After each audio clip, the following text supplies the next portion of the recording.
What's good, y'all? It's your boy Danza. Just one of the many faces of the machine known as the Danza Project. Please do me a favor if you rock with us. Hit that like button, subscribe button, and turn those notifications on. We appreciate you. Salute.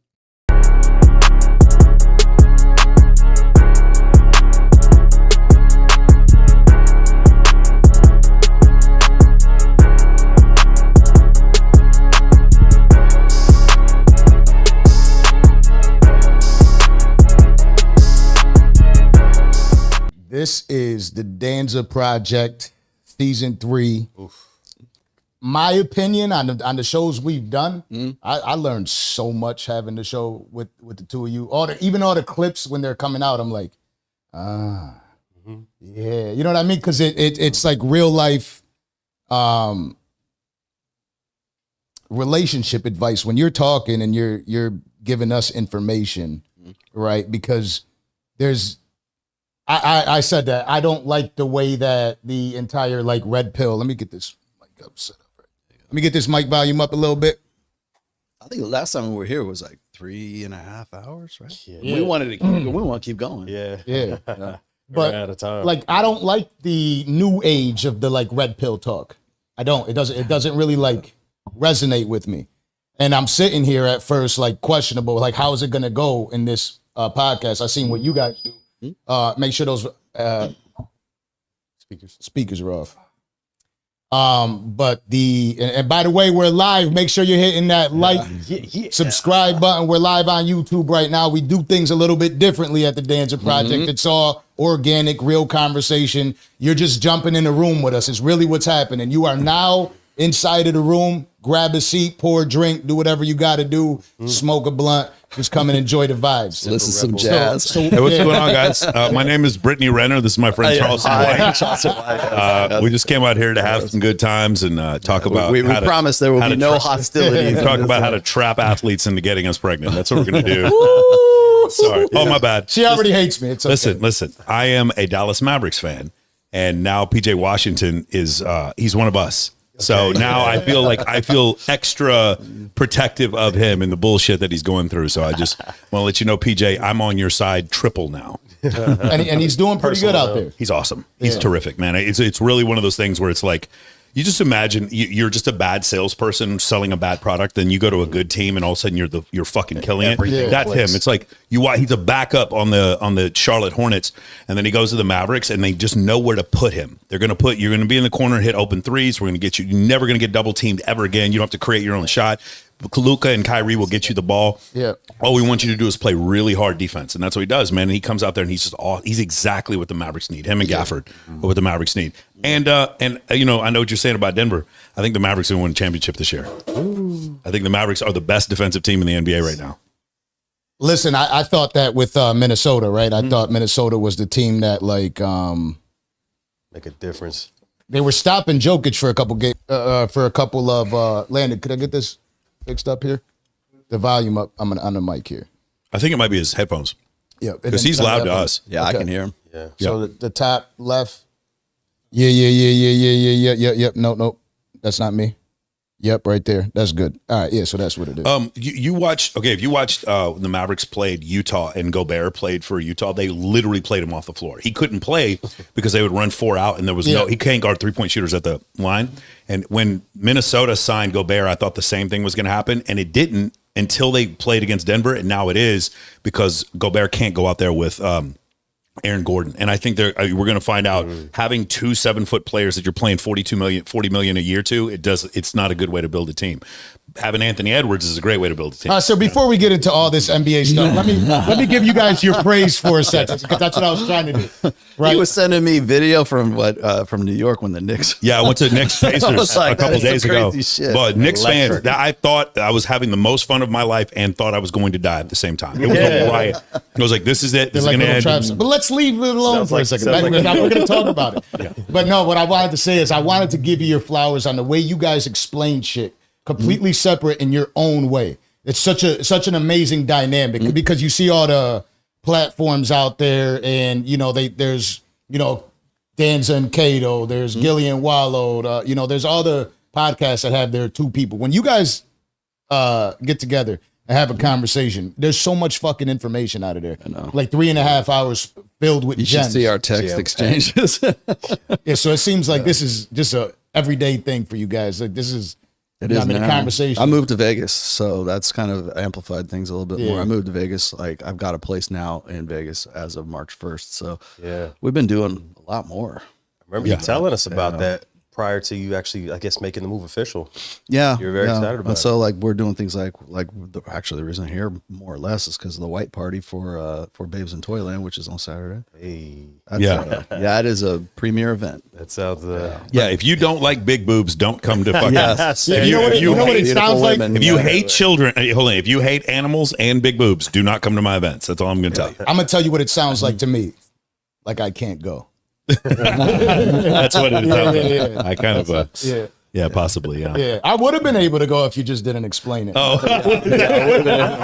it's for the animals. It's for animals, bro. Apollo. We got to help the dogs. Come on. Yeah, that's how it goes. But how's life been? How's things been? Because it's been what 3-4 months, We were here in 5 November, months, 6 months. last year, I think, man. Yeah, that was the first time we were here. Yeah, it was November. So what's new with you guys?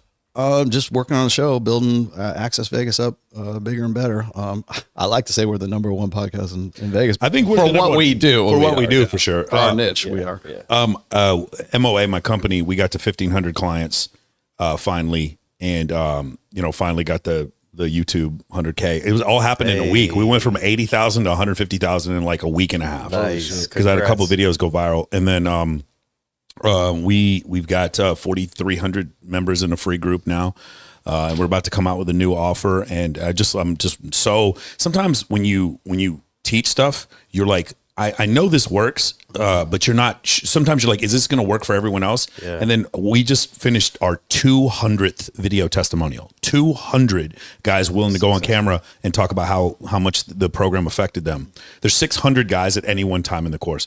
And just seeing that, I was just like, I'm reminded, okay. And then the other part that's crazy is real. And I haven't even told you about this is when somebody does what I teach them and it works even better for them than it's ever worked for me. And I'm like, holy shit, bro. Like I didn't even think, like they come back to me and they're like, they're throwing like some yacht party, incredible event, and they meet like the girl of their dreams, and they're showing me videos of it, and the videos are better than anything I've ever done. While they're running a POV drone, and they've got like, look at you, man, bro. They're just like, and they're better. That's the other thing you learn as a coach. Like then they're better than you, and then that's just something that happens too. So that's been the biggest difference for me. Student excels the teacher. Exactly. Yeah, like exactly. we started Access Vegas in October of 2022. And honestly, I just did his show, and he was like, I'm like, you want to start a podcast? Like, hell yeah, let's do a podcast. So we started doing it. We're doing it like, I guess, twice a month. Now we're trying to do it every Thursday now. But it was interesting to see the evolution of the show because like, we didn't know, quite honestly, I don't think we really realized what the character and the nature of the show was going to be. We knew we didn't want to kick girls off the show. Mm-hmm. We knew we're not going to have as many, like everybody says, oh, you guys just doing what Fresh and Fit are doing. But I don't think we are because we have a much more substantial, much more like a better, for lack of a better term, a better conversation. We're much more conversational. Mm-hmm. And so we get criticized for that because people they want blood. They want us to kick the girls off. They want us to get all up in their grill. And it's like you were saying before, there's sort of been this, I don't know, paradigm shift in the red pill where it's like everybody is either like, they want blood sports or, they want to see something different or they're going to talk about how we need to make it more religious or some shit like that. And I think we're kind of like, we finally have determined what the character of the show is right now. And I think that because of that, we have girls that are now sourcing themselves. They want to be on the show. They're like, we're turning up some of these shows. We have to turn girls down because we have so many girls that want to be on, and we don't have to go out and get them. They come to us now, and nice. And it's working out a lot better. But I think it's because it's a different natured show, in that we're not there to like we don't bring girls in like to make them look stupid, and I don't think the other guys do that either. But I think that on our show they have fun when they do. But we don't just Aaron Pox. Yeah, we don't.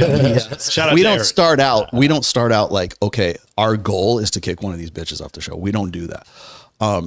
And I don't think we've ever kicked I think a girl might have left on us, but I don't think we've ever kicked a girl off the show.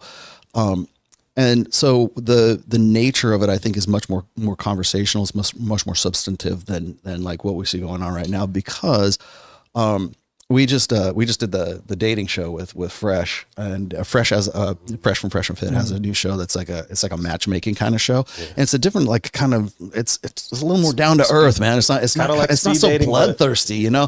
And I think there's always going to be a market for that, right? There's always going to be people who are going to want to bread and circuses. But for what we're doing, it's like I understand what you're saying now, because a lot of people, they hear red pill and they think that it's just like this mean, evil, hard ass, like, you just guys hate women, it's just misogyny and everything else. And I'm a writer, like that's basically what I do. I'm an author, and so I do this because it helps me as an author as well.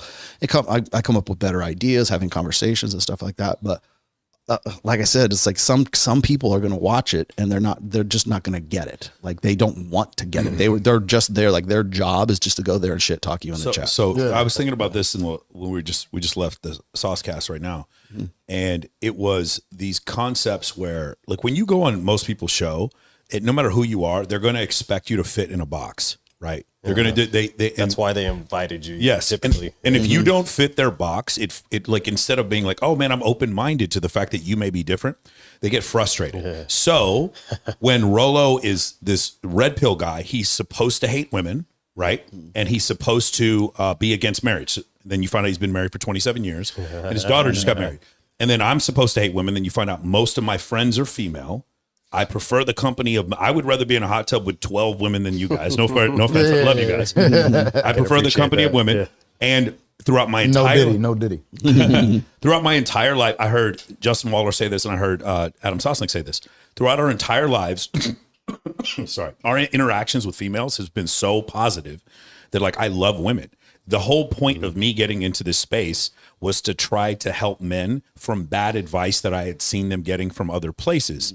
Well, no, hold on now. So I'm supposed to be a red pill content creator. So if that's the case, I'm supposed to hate women. I'm supposed to think men and women can't be friends. I've said this before. I think sexual assault is drastically underreported. I think women frequently, like, because the reason why I say that, I live in Vegas. There's a bunch of sex workers there who I've seen get assaulted, and the police just laugh at them. Like, they don't care. There's a bunch of things like that. I work with domestic abuse charities. Wait a second, but you're a red pill content creator. You're not supposed to believe in these things. That's not supposed to happen. You're supposed you're supposed to hate Ukraine. You're supposed to hate Israel. You're supposed like, there's these things that you're supposed to do. And then like, I don't fit that. And it was really funny. I knew something was different.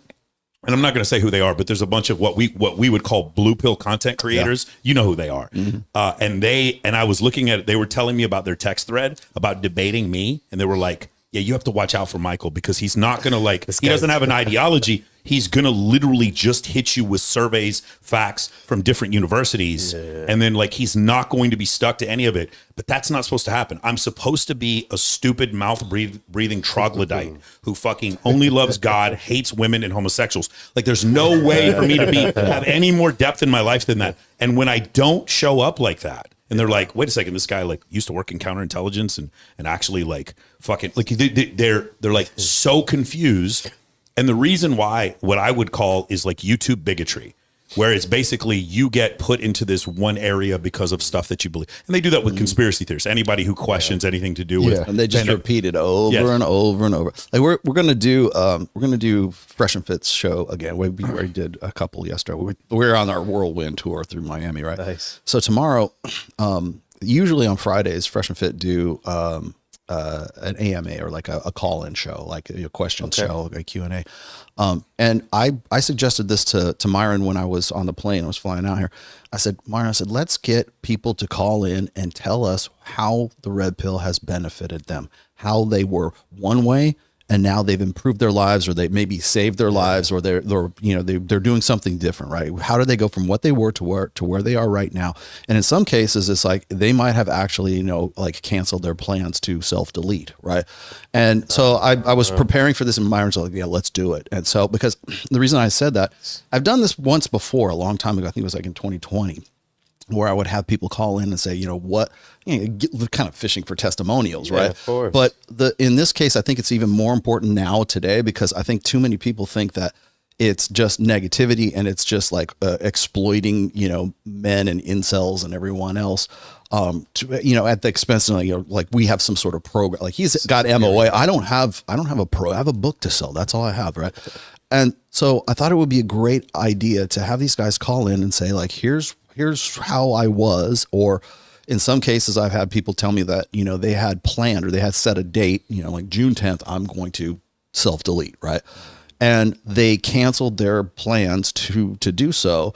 And they're, you know, they'll come to me just crying, saying, you know, my kids have a father now because I found your work, you know, and I found it, you know, I just happened to be before I did that, you know, yeah, have a reason now. And now I know things and I have a better understanding of what I was going through, like when my divorce, usually it's after divorce or something like that. Yeah. And so I thought maybe this would be a really great opportunity to sort of say, you know, sort of represent what doesn't get represented, which is most of these guys don't have a chance to come in and say, hey, look, you guys helped me out. And this is actually has a positive impact on everybody, because right now it's like very, very negative. Yeah. One of my business partners, his romantic partner, I was having a conversation with her. When we first met, she didn't like me. She just didn't. She had a most cursory understanding of like what it is that I did. And she knew, because like I know Andrew Tate, that therefore I'm just like Andrew Tate. That's what she thought, Yeah, right? douchebag. Right. That's what she thought about me. Yeah. And then she told me the other day, because she was in New York. We were all there for a conference. And she's like, when I first met you, like I didn't like you, but like later on, I came to this realization about what you just said is like, you guys are actually preventing men from taking their own lives. That's not hyperbole. It's true. That's really damaging if you hate our narrative. If you hate our narrative, which by the way, we don't have a narrative. We're just like reading off facts. Yeah. If you hate our narrative and we're causing people to not take their own lives, man, that is really fucking hard for you to deal with, because now you're trying to figure out how, because I don't think the other narrative, which is hypergamy isn't real. You don't really know to go to the gym, fucking believe in yourself, gnash your butthole and grit your teeth, and then a fucking Lamborghini will pop out of the air. That narrative is not keeping people from taking their own life. So I just think that like, that's part of the issue that happens. And it's just like, it's one of these things where like they have to put you in a box. And if they can't put you in a box, and they get, like, again, with me, I'm half Colombian and my dad, his family's British.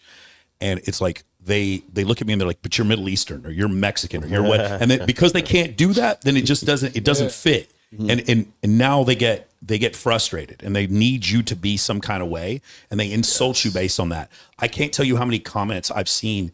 I'm sure you see this too. Yeah, but you guys are the ones that say that women should do this. And I'm like, I never said that at all. You're just putting like, I'm sorry, Pearl Davis and me are not the same person. Like you don't, things that she said, I think women should be able to vote. I don't understand. Yeah. You got to stop putting this on us. And so that's the thing that I've seen that's happened over the last couple of years. You know what else is happening for you guys? Because sometimes your reputation can precede you, right? Sure. And these folks, by having you on their show, it's like the rules of engagement. They want to be ahead of everything. They have preloaded responses for the questions that they want to ask, preloaded rebuttals. So when you don't fit their narrative or squeeze into their box and you answer them with something that they were like, shit, that's not where my script leads me. It's hard to fumble, it's hard to entertain. And there's one content creator, Jasmine. She goes around and she out researches everyone she goes on. She's an attorney, and she was running roughshod over all these different content creators, explaining why hypergamy does not manifest in real life dating. And I was like, no one was stopping her. Rollo, I watched her in one debate after another, and no one. And I was like, no, there's explanations for this. And I just researched it. I had her on my show and had a friendly conversation with her. And I showed 3 different examples how hypergamy does exist in real life dating. And that was it. And you should have seen the comments. Why didn't you call her a hoe? Why did you let this 304 in your show? Why didn't you put this hoe in her place? Like, that's all they wanted. And I was like, hey, dude, I've been watching this girl dunk on dudes for weeks, and I finally got her. And you're sitting there bitching at me about this. And I'm like, we're never going anywhere. This is never going. You're not getting better. You're bitching at me for not calling a girl a slut, while at the same time you suck with women. Do you understand? You're still broke, and you're still fat, and you suck with women, complaining to me because I didn't call girls who, by the way, guess what, guys? I don't give a fuck what happens after this show or what you believe or how much you want to fucking meditate on it. OnlyFans isn't going away, and neither is pornography. How about we deal with the world we're in instead of the world we think we want? We can complain about, even when he talks about birth control. Neither of us have any possible belief that birth control is going to fucking go away. Yeah. It's not going anywhere, but can we learn how to live in the world that we're in? Again, we don't think pornography is going to go away, but it's good to tell men, hey man, maybe you shouldn't watch so much. You know who's saying don't watch? It's okay for you to watch a ton of porn. Girls who make porn. They're telling you to watch more porn. They go on shows and tell you it's okay to watch more porn. Good for you, please. It's just so crazy to me. And then with the discussion we just had earlier about is the red pill dying or something like that. And I was like, it's almost like somebody reading Principia by Isaac Newton, written in the 16th century, and saying, you know what, this stuff isn't cool anymore. It doesn't matter if you think it's cool. It's still fucking true. It doesn't make any difference. Like gravity does not need you to believe in it for it to affect you. And my favorite is the people who don't believe in hypergamy while their wife cheats on them. Like how, like what reality do you need? Like what other reality do you need to believe? So the problem with us though is on our side, just the content creators like us, is a lot of us have this need to be right. And they so desperate. My girlfriend, my relationship, we had a discussion and I told her, hey, this is what I think is going to happen here. And I turned out to be right. And she was like, I was so mad that you were right. So if she didn't have a narrative, she wouldn't have cared. But because I was right, that's problematic. That's what it became about. If Rollo's books legitimately cause people from taking their own lives, that is a very, very hard thing to have an argument against. And we all know it did. But that's the problem. We can't accept that any of those things are real. So we have to attack every single part of it. Especially when you build your brand off of that. Yes. Yeah, definitely. Yeah. And the other thing is we talk about the YouTube bigotry. Now what happens is if somebody, so Andrew Tate has specifically said he's not red pill, but like when he says something, everything he says is now, if it's bad, it is, you remember, anything you say can and will be used in a court of law. Anything he says that's bad is now fodder and ammunition to use against all red pill content creators. And now everything I don't like, if I don't like red pill, everything I don't like, we put it into one space. And so now everyone I don't like and everything they say that I don't like, anything they do that I don't like, now that causes school shootings. That causes violence. That causes incels to do whatever. And finally, like, here's the other thing I was going to say. Like, I've had Rollo on. We've done probably 50 shows. The girls love him. I know it's really hard for guys to believe that. I dated hundreds of beautiful women, and it's like, and whenever I throw events, girls want to come to my events and hang out with me.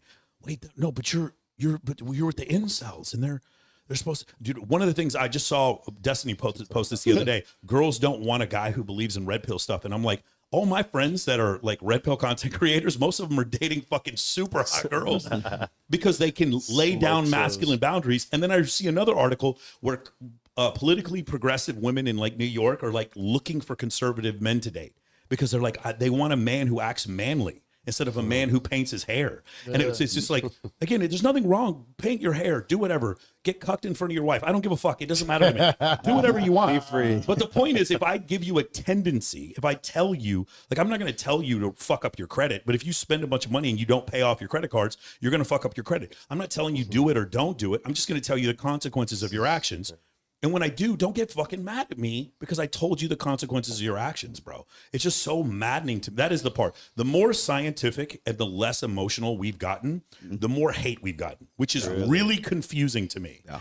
Whereas the guys who are growing the fastest in this space are the ones that are the most bombastic, and they're going, like he said, the red meat, the sizzle. They want the man and the woman fighting on camera. They don't want the steak. They want the sizzle. They want the sizzle. So that the men and the woman fighting on camera is you guys want to know right now. And by the way, I don't think it's like this anymore because I do think YouTube is trying to stop this. But the man and the woman fighting on camera was the way to get popular real fucking fast. Yeah. I mean, you guys even saw it when you had Brittany Renner. Yeah, I was about to. The man and the woman going at it is the way to grow really fast. Now, I think it used to be a cheat code. I think they're slowing that down. I think they're ratioing that kind of content. There's a lot of new content creators that are coming on the scene right now, and they're all trying to out Myronn Gaines. Yes. Right. And so, like, Myronn is like the gold standard for, like, confronting women like face to face and like kicking them off the street, not taking any lip, getting rid of them if they start mouthing off. And you got to remember, a lot of these chicks are like probably like 4 or 5 White Claws in before they get like kicked off the show, right? But like, I think when people say, "Hey, I'm gonna try to emulate this," right? But they have to exacerbate it. They have to like excel it. It's like escalation. They have to be 10% more intense than Myronn, or they got to be 20%. So I see these new content creators come on the scene, and they're like, they just from the jump, it's like, women are neurotic and they need men's guidance, and it's like that sets the, I'm like, like, can you save that to the middle instead of like right from the beginning? Because it sets this tone of like sort of confrontation rather than like working up to it and saying, you know, hey, well, here's why I say what I say. But it's the reason they do that is because the audience expects that guy to be that much more intense than Myronn. And then the guy that comes after him, he's got to be 20% more intense. So there's like, it's this escalation. I don't know where it tops out, but it seems very contrived and very like, it seems like it's pander. Yeah. Marquet. Yeah. And the thing is great. I love Marquet because like solo Marquet's great. Like when we're talking, he's very highly intelligent and everything. But when you get in, you put him on the table, or even Dave Cooley from a No Fugazi. Yeah. When you put him at the table with a bunch of girls, that's a different dude than if he was right here with just us now. I'm sure. Yeah. I'm sure. The thing is, the other part is, so, you know, Myronn is highly intelligent, used to be a federal officer. He does a ton of research. Marquet went to Berkeley, and then he went to Johns Hopkins. And then, you know, these guys, they do these shows over and over again, and then they research their points. And then girls come on that didn't do any research, and they're just going to get dunked on all day. The point is, like, they couldn't even, like, these girls have no chance against a guy like who has a fucking PhD or a master's. It's crazy to watch. And I'm like, I don't even like, I understand, but the original point I was trying to make is, this is the dunking on women, and we all watch it. We all watch the crazy shit. You know, how many feet in a yard? Yeah. We asked the girls how many feet are in a yard, and none of them got it right. None of them. But anyway, there's the dunking on women part, right? There's the, hey, modern 304 woman gets destroyed by red pill, that kind of argument. And I'm as guilty as anyone else of watching this shit. And I watch it with women who enjoy watching. I've watched this. And then this is the part where you get a bench press max, the most beautiful woman you've ever been with. Your business ends up becoming scalable. It goes to 7 figures, and you end up like with ultimate enlightenment. These are two different things. This is defense and this is offense. I'm only interested in this and only interested in this part. And because of that, the message is not as pervasive. He's not interested in men hating women. He's interested in men protecting themselves from, and at least understanding the truth from a societal level and from an individual level. Education. Like that education. And that's not nearly as interesting. So that's why we were talking on the car. I was like, we're never going to have millions of, like, unless somebody's smart, so we're never going to have millions of people watching us, because we aren't interested in the steak. We're not interested in the blood, in the sizzle, rather than the steak. Yeah, but it's also for, like, when there's too much of it, right? History always repeats itself. Sure. There's the fans that are there We're for in a cycle right right now. Yeah. And that's kind of what they want. It came out, it's going to sizzle for years, and eventually people are like, okay, well, can I learn something again? You know what I mean? And that's where, like, our platform, we are known for the controversy that we've had, although 99.9% of the episodes had no controversy. Yes. But everybody walks up to me like, you're the guy that I saw the security cam footage. Crazy. Exactly. So it's never, you don't get that. However, the best fans, when you're sitting there actually talking about, something that is intriguing about what you guys are saying right now, when you're sitting there talking about saving lives, that's a big deal. Yeah. How do you feel like you're impacting their lives, that you're saving men's lives? I have to put it into perspective with, like, I had one of my biggest fans, I guess, his name is Sam Bada. He does the voiceover for my first 3 books. Like, Sam's a great guy. And at one point, gosh, it was a while ago, but at one point he was saying, now you got to remember, because I was getting kind of down because I had so many haters and everything. This was in the early days. He says, how many people watched your show? I said, okay, about 30,000 people watched that video. Okay. How many comments did you get? 400 maybe. And of those 400 comments, how many of them were like hate comments? That's a good point. Maybe half of them. So 200 out of 30,000, if that. And how many of them were really, really hate comments? Just like more, not just criticism, but just like absolutely just they're hating just to hate, right? A small percentage of the overall view. So just because you're seeing people in the chat, just because you see people in likes and all this other stuff, I think we take that shit so seriously, but then you have to also take it in a sense that overall, if you're reaching 50,000 people and only like maybe 100 of them give you like shit, That's a very small percentage because not everybody is going to comment, and they're still watching the show and they're still watching what you have to say. Very few people, like we just got done with Valuetainment with a Saucecast, and the first thing we do when we get in the car is we're watching the replay and we're looking at the chat and saying, and every last one of these guys that's in the chat, it's the same people over and over and over again. True. But they make it like it's their job to let you know, like, oh, you're wearing a beanie again. Oh, remember that time on whatever podcast and nice haircut. I mean, and it's like we're talking about like events that happened like a year, maybe 2 years ago, and it's like that's their job is to remind you of this shit, you know. And I'm like, who the fuck does this? A very small percentage of people do that. So you have to remember, like, your impact is not measured by the haters in the chat. It's measured by, first of all, like what's the total, the viewing. And then of those, how many times do you get like an email where it says, hey, you really changed my life. Thank you very much for that. That's why I want to do the show with Myronn. Or you'll get a handwritten note from somebody who says, you know what, I just want to let you know that this is what was on my mind and what you did for me. I've had women come up to me with handwritten notes because like they're in tears. They're saying like, you know, I have my sons because they read your book, right? And it's just like when I don't know how to respond to that because I'm usually like on the end of the spectrum where it's like everybody's hating on me. And then when somebody suddenly comes out of the woodwork and they're like, they love you. And they're like, thank you for saving my life. I'm like, but everybody else hates me, but you love me. You know, it's like, how do you react to that? It's a really weird feeling. But I think that I don't even want to really call it negativity, but like all of this sort of like misunderstanding about what the red pill's really about, or what at least I'm never going to be red pill adjacent. I'm never going to pivot out of the. I'm Rollo fucking Tomassi. There's no way I pivot out of the red pill. I've accepted I'm going to be a part of this for forever. Yeah. But it's just like you said, it goes through cycles. Yeah. And I've been doing this long, and I've been doing this for 22, almost 23 years now. And I went through the 2016 election cycle. I went through the 2020 election cycle, and I measure it by election like every 4 years or so. And we're in that period right now. And I was telling him, I said, you know, when we get to like November 6th, I said, watch how things change. Because all these people want to pivot out and they want to get into social issues and politics and religion and everything, because that's what's playing very well during this year. As soon as that's gone and that narrative goes away, we stop talking about Palestine. We stop talking about climate change. We start talking about abortion, and we go, where do we go? We go right back to where we were before. Mm-hmm. So I think that like when he was saying, you know, we're never going to grow into the, you know, millions and millions of viewers. I'm just like, I want to stay at a nice kind of like, I don't have to be here. I don't want to be here, but I want to be like right here. So when we come full circle, that's where we're at, and we're doing good work. So if I can make money and I can do good work, that's what I'm about. Yeah.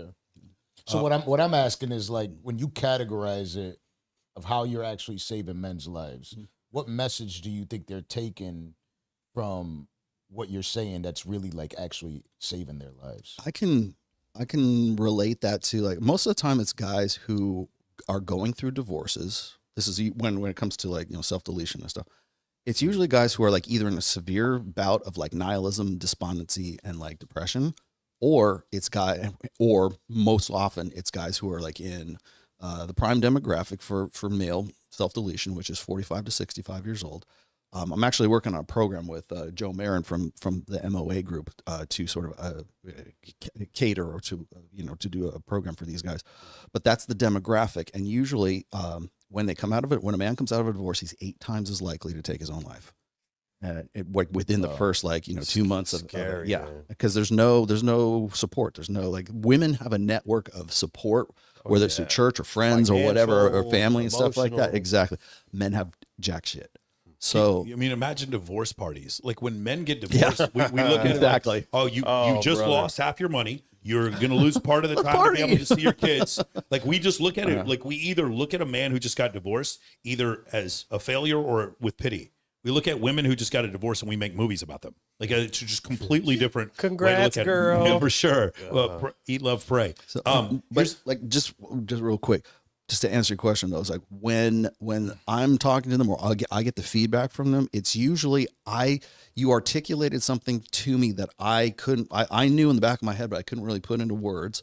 And so when I read your work, it kind of put things into perspective for me, and it let me think that, it really led them to believe that it's really, their situation is really not as bad as they thought it was. The other thing is like when we do the female delusion calculator, and I hate to even use, because it was originally it was kind of like as sort of like, you know, a dig at women, but it's really useful for men. So you go and you put in like, if you put in your own stats into the female delusion calculator, you know, I'm 5'11", I'm a white guy, you know, X amount old, I make X amount of dollars, I'm not obese, all, you know, you run into, and it's basic information, right? And you go in and you find out just how rare an animal you are, according to CDC and Census Bureau data. And it's just based on very minimal like criteria. Guys see that and they go, damn, I'm actually what, 0.01% of the population. And so that kind of puts their head in a different space at that point, is thinking it's not so bad. I can recover from this. It's what I call getting zeroed out. When guys get zeroed out, they think that they only have two choices. And one is delete yourself or recreate yourself. And the older you get, the more difficult it is for you to come to the conclusion that you can make something better of yourself. Because I've seen Robert Kiyosake do this, right? I counseled Robert Kiyosake after his divorce, right? Oh, wow. And the guy's like mid-70s. I think it was 74, 75 when I met him. And he was going through his divorce with Kim Kiyosake. And he's Robert Kiyosake, so he's got an ego already. So it was actually easy work. But the thing is like equipped. When a guy is 74 years old, 75 years old, and he's not Robert Kiyosake, he might off himself because it seems like a more practical, pragmatic solution to his problems than trying to recreate himself. And he's got what, another 10, 15 years left of life anyway. So that's, and by the way, the older men get, the more likely they are to off themselves. So understanding that kind of stuff and getting that guy out of being zeroed out and realizing that it's better for them to recreate themselves than it is to delete themselves. That's where the core work is done for the red pill. When you realize you have to recreate yourself, it's going to be a hopeless, you feel like you've got to walk up this huge hill and it's going to feel hopeless. So what I try to do is provide some level of direction, and it's through a basis of like a study of psychology, things that we learned from evolutionary psychology, things I've learned from being a coach since 2008, and things that I've learned anecdotally from myself and from my students. This concept that like, no matter what you think about yourself, women are going to be paying more attention to your status than the other way around. And you're going to pay more attention to her looks than the other way around. And if you don't, even if you don't believe it's true, it's still true. And it's still, even if you don't want to play the game anymore, you're still playing the game. There's no way to escape it. And so become a better player. Yes. And so, I give them very basic understanding of certain things. You need to be able to, show some level of relevancy and competency on social media. You need to be in shape. You need, like, your physical fitness is just incredibly important. You need to figure out a way to create incredible social alignments. I personally think you need as many beautiful female friends as you can in your life to introduce you to other women. Amen. There's all these things that you can do, and you can also build a brand now that will help you in your dating life and your personal life with your business. You guys, I mean, with this, any kind you doing a podcast that becomes popular, it can help you in all different areas. And, it's one of these ironies. So that's what I try to tell them. And then when you talk about what they're left with, it's a very clear step-by-step guide on how to dig my way out of this hole from being that bottom third of men that do not get to participate in short-term dating because women have forgotten about them. How do I dig that hole for them to get out? And they were told that they're in that hole because they're under 6 feet tall, or they're Asian, or they're Indian, or they're poor, or whatever, or they're short, whatever their thing is that they were told that was going to happen.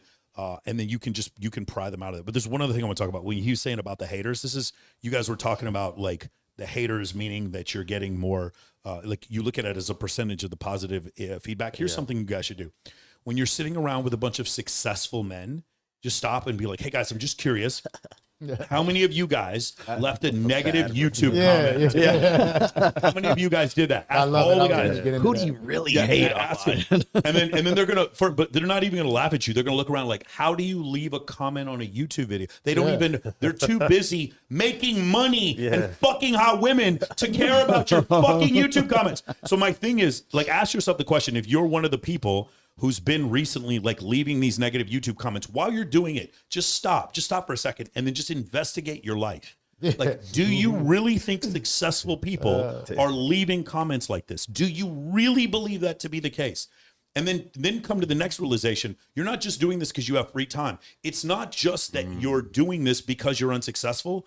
Like, you're literally, you doing this is causing you to become unsuccessful. You're literally adopting a victim mindset in order to get through life, to cope with the fact that you can't fucking stand my ads. I understand you can't stand my ads. Especially if you're a pickup artist, you cannot fucking stand my ads.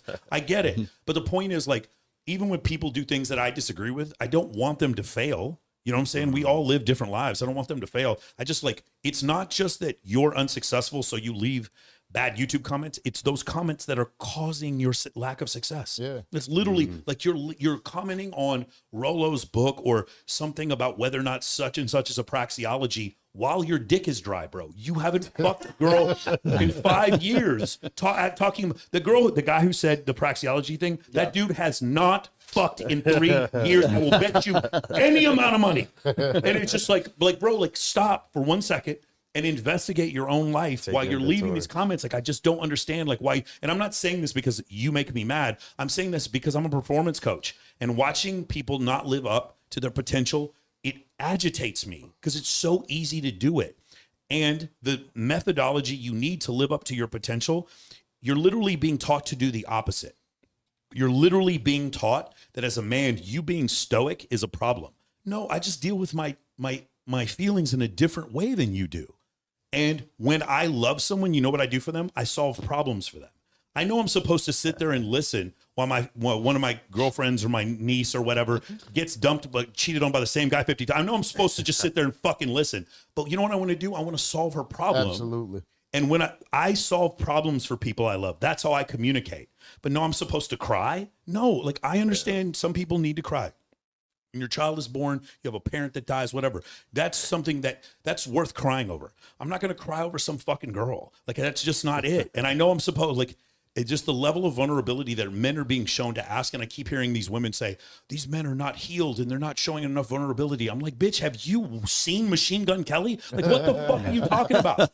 Like, he is the bastion of like modern masculinity to these women. Like, wears a fucking pink dress. Man. I'm just like so confused. Strange. You think we're not sensitive enough? We're too fucking sensitive. That's the problem. Yeah. Man, I hope to God the Chinese don't invade the West Coast. What the fuck are we going to do? These men, like, that's our front line.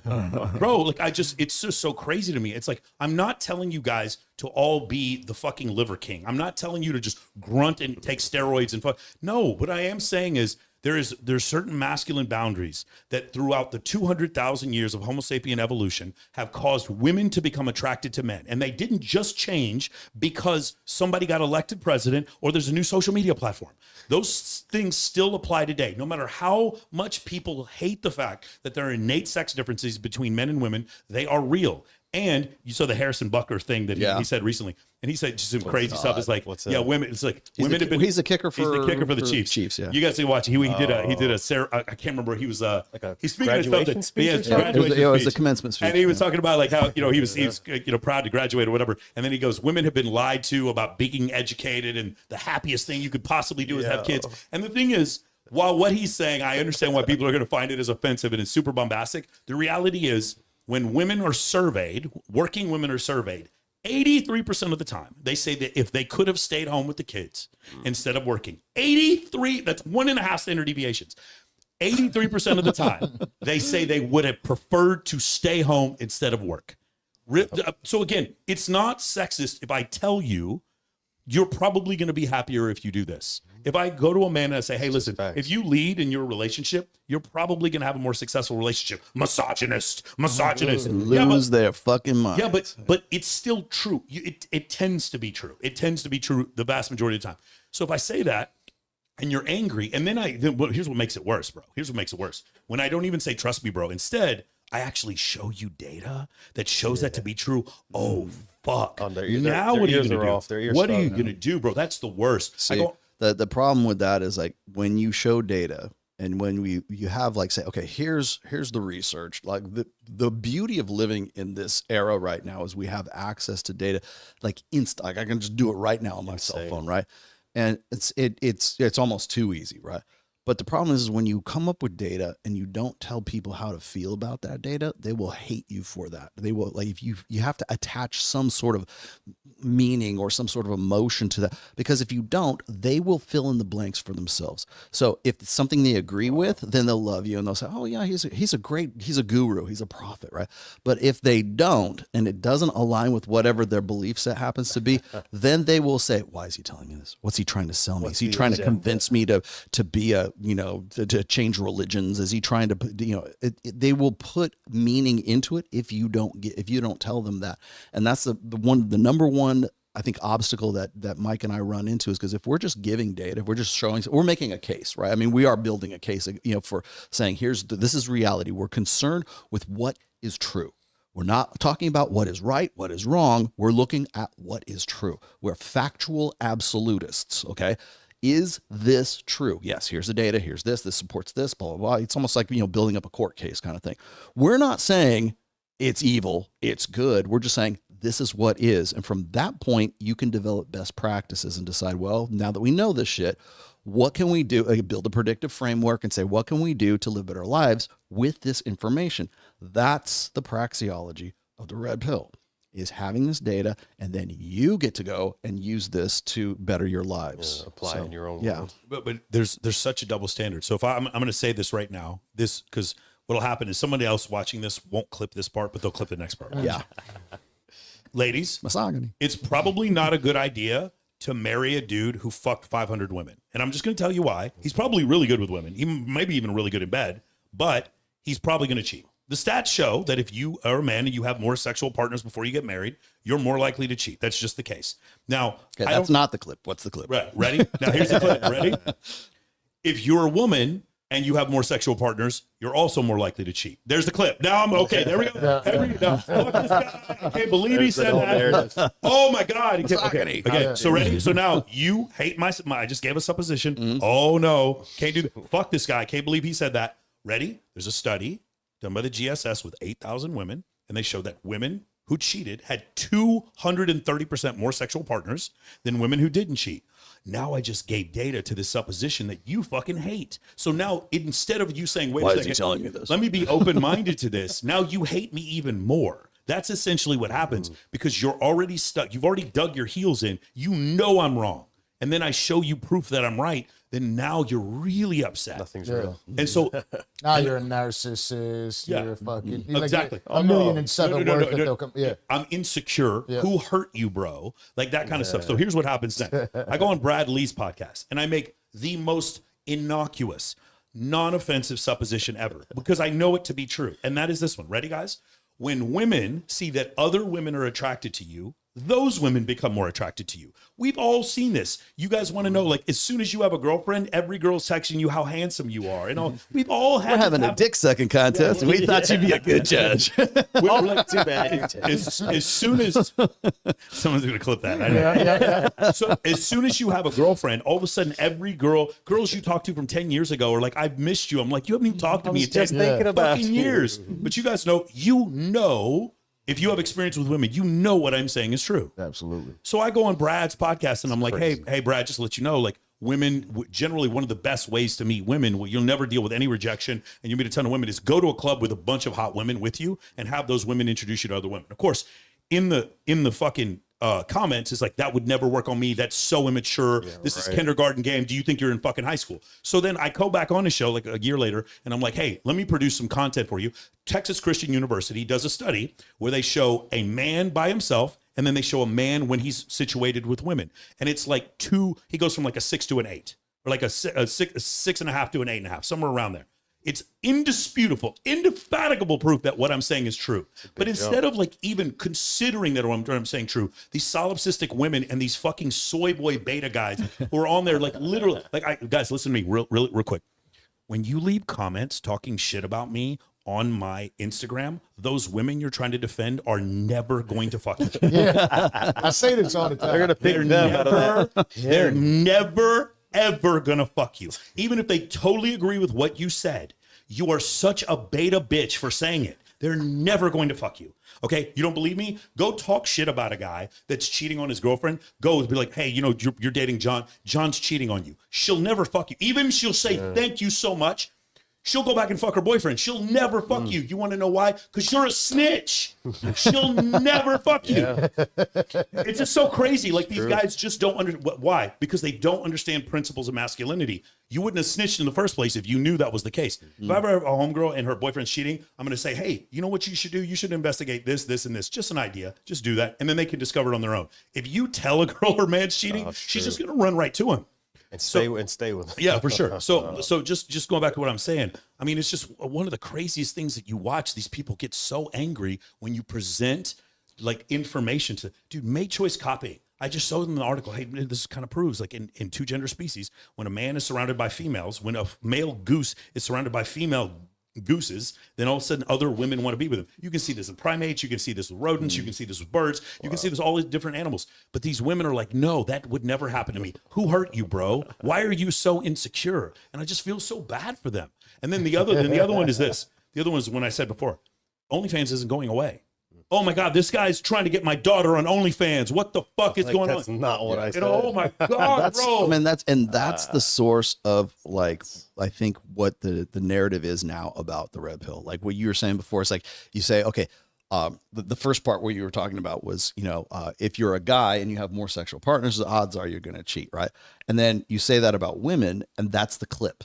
And it's not what came before, and it's not the data that came after it to reinforce it. It's just the clip that says, if bitches sleep around, they're gonna cheat on you. Like, and then so what happens is that makes it all the way around to every single creator who's trying to amplify or trying to out Myronn, right? They're trying to escalate it so that so what happens is then you got the critics on the, you know, the tradcon side will say, well, this is what the red pill's really about, right? I did one fucking tweet about like how to be, it was tongue in cheek, right? I'm trying to be over the top with this about the quickest way to become a high value man, right? Don't get married, avoid family, get a vasectomy before you're 20 years old, or in your 20s, you know, always lift, you know, never ease up on your focus. There's a whole bunch of other ones, but they fixate on just the vasectomy part of it, right? They're like, oh, he's telling guys to you know, sterilize themselves, and that's what the red pill's really all about. And they just fixate on one single. There's 7 elements to 7 things on here. Now, it wasn't serious. It was in response. It was I was actually responding to a tweet by Richard Reeves, actually. But that's what they focus on because that's the red meat. That's what plays. That tweet went to like 8 million views. It went viral because I had so many people who wanted to jump on that because they thought that they were going to be able to amplify their signal by shitting all over this and fixating on this one thing. And it's the same thing they would do with that you know, saying that, you know, women will cheat if they have a higher body count, right? Then that gets amplified by the people who want to become, who want to, you know, just exacerbate it that much more because that's what gets views. That's what gets play. So a 45-second TikTok video where he says, if you have a higher body count, you're more likely to cheat. Oh, that's what the red pill's all about. It's not about the data that came after. It's not about the context that came before that. It's just about that one thing. And that's what gets amplified over and over and over again until we get to the point where we're at right now. And the thing with the comments, right? Mm-hmm. Most of the time when there's the positive comments, you don't see them on the page. They're usually being shared. I'll send you a message. Did you see this video? Mm-hmm. And we're in a group chat. We're talking about it. We're not sitting in the chat section. You know, we're not sitting in the comment section talking about it. It's a real conversation now that you're having with your friends, with your family. So all the positivity that's really there, you don't really get to see it. A lot of the times you don't get to see it. It's the negative people that want to be in front. It's their job. Yeah. It's like, it's OCD for them. It's like the same. We were looking at the chat for just Valuetainment just a few hours ago. And it's the same people over and over making the same comments, reminding you, oh, this is what you happened to look. Rollo did this, the Rollo did that. It's everything. It's like the same guys that are doing this. Like it's their job to do this. And it's really a sign of, quite honestly, I think it's autism and I think it's OCD is what these guys are. But like when I see guys who will say like, you know, the Zoomer generation right now, they're purposeless, they're lazy, they don't have any direction, blah, blah, blah. I'm like, fuck that. No, they are actually the most motivated generation in the last 4. You know why? Because it just depends on what they're motivated about. Because everybody who's hating on us in the comments, that's motivated. All they do. That they will dedicate their life. Like, I hate that guy. I'm dedicating my life to fucking with this guy on every single podcast he's ever on. By the way, I'm getting you paid. Yes, I was gonna say like, oh, he's on the Danza project. Fuck that guy. I bet right now there's probably a bunch of hate tweets. They'll follow you. I shouldn't say this. But this is a guy who's made like 8 videos. Like, everything he's saying is a lie, but like, he makes these videos about me, and every time he makes it, God, I know I really shouldn't be saying this, but you're 5 foot 6. Every time he makes a video about me, we get like 10 or 15 new clients. It's crazy, and they're usually his clients.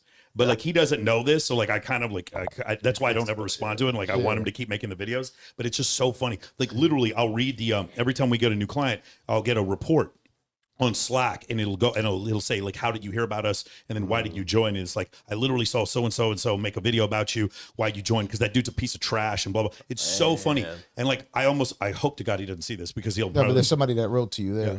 We good? Oh, what's up, Siege? Okay, Siege is my moderator. Yeah, what's going on, man? And Culture Club's watching us too. Beautiful. God, they said, so what is the red pill if not misogyny? Who said that? Where's that? There's a comment up there by Dogman. So what is the red pill if not misogyny? Well, so misogyny would mean that we hate women. If I sit there and I give you advice as a woman, if I'm like, hey, listen, probably the best thing for you to do is to find a man and like look at his actions instead of his words, and like find a man who's like, again, if I had a daughter, I would want my daughter to not give her sexuality for free, her sex for free. Yeah. I would want her to do it for a man who's willing to sacrifice for her, protect her, and then protect my grandchildren. If I'm telling a woman that, does that mean am I saying that because I hate her or because I love her? Does that make sense? If I'm giving advice for people to have better relationships, am I saying that because I hate you or because I love you? Why would I say that? If I were to give women advice, I'd be like, hey, just to let you know, if you have a lot more sexual partners, you're a lot more likely to cheat. Probably there's a ton of reasons. It may just be sociological, but it may just be a situation where like your dopamine release starts to decrease over time. We don't know what the reasons are, but what I am saying is, wouldn't you like to have a fairy tale ending where you're with one man who treats you and your children with respect and raises you and just shows you love for the rest of your life? If you like that, you know what's a good idea? To not fuck 90 dudes. Yeah. If I say that to you because I want you to have a better life, is it because I hate you or because I love you? Misogyny means I hate women, but that doesn't sound like I hate them. And that's the part where it gets very confusing to people. So I can explain, I can give you my explanation here, which is, I'll just explain the red pill. It's easier for me. It's the praxeology of intersexual dynamics. According to evolutionary psychology, sociology, anthropology, neurology, endocrinology. I mean, there's so many different subfields. Like it's impossible to give a elevator pitch for what the red pill actually is. It's not a bumper sticker. It is a college course is what it is. So when people just want, just throw it in my mouth and let me drive on out of the drive through here and just give me the red pill and I'll be on my way. Right. Change my life tomorrow. It's like, no, that's not, you have to actually have some sort of investment in it so you can understand this stuff rather than just taking these little bite-sized info bites that you get off of TikTok or whatever, and then just thinking that that's what it's all about. Now, what is misogyny? Misogyny is a container word is what it is. You can put any meaning into that fucking word that you want to. So misogyny is the red pill. Misogyny is I've heard, Piers Morgan say, and this was in the interview, the first interview that Piers Morgan did with Andrew Tate. And he even asked him this. He said, what do you think misogyny is to Piers Morgan? He says, anything against women. Like that, literally, it's almost like, believe all women. It's almost like a hashtag, right? It's anything that's against women. I'm like, so women are above reproach? I mean, you can't criticize women whatsoever, because if you do criticize women, that's misogyny. Anything that is, goes kind of against the gynocentric social order, that automatically becomes misogyny. But the thing is like, I was just just recently, but myself and like Aaron Clary and some of these other guys, we've been the subject of I'm going to say an NGO or a group that is trying to essentially like redirect our traffic right now. It's a group called Diverting Hate. It's an NGO. It's a non-governmental organization. It's a part of the McCain Institute, which is out of Arizona State University, and it is funded by DHS tax dollars. So the Department of Homeland Security is behind this, and they basically gave them about $700,000 to find some way to sort of limit the incel menace, right? Because now incels, according to the DHS, are terrorist organization. They're a homegrown terrorist organization that has the potential to become radicalized, so they can do like homegrown terrorist acts. So God knows how they come to that. So myself, guys like Aaron Clary, MTR, well, of course, Myronn and Fresh, Pearl's on this list too. They paid less attention to Pearl and to Fresh and Fit because they're already demonetized. I'm not, so they pay attention to me. And what they're doing essentially is they're going to YouTube and they're saying, Rollo Tomassi is radicalizing incels, or has the potential to radicalize incels. He's a misogynist according to whatever fucking criteria that they have. I think it's another agency is like defining what the hell misogyny is, but they're never really clear about this in the report.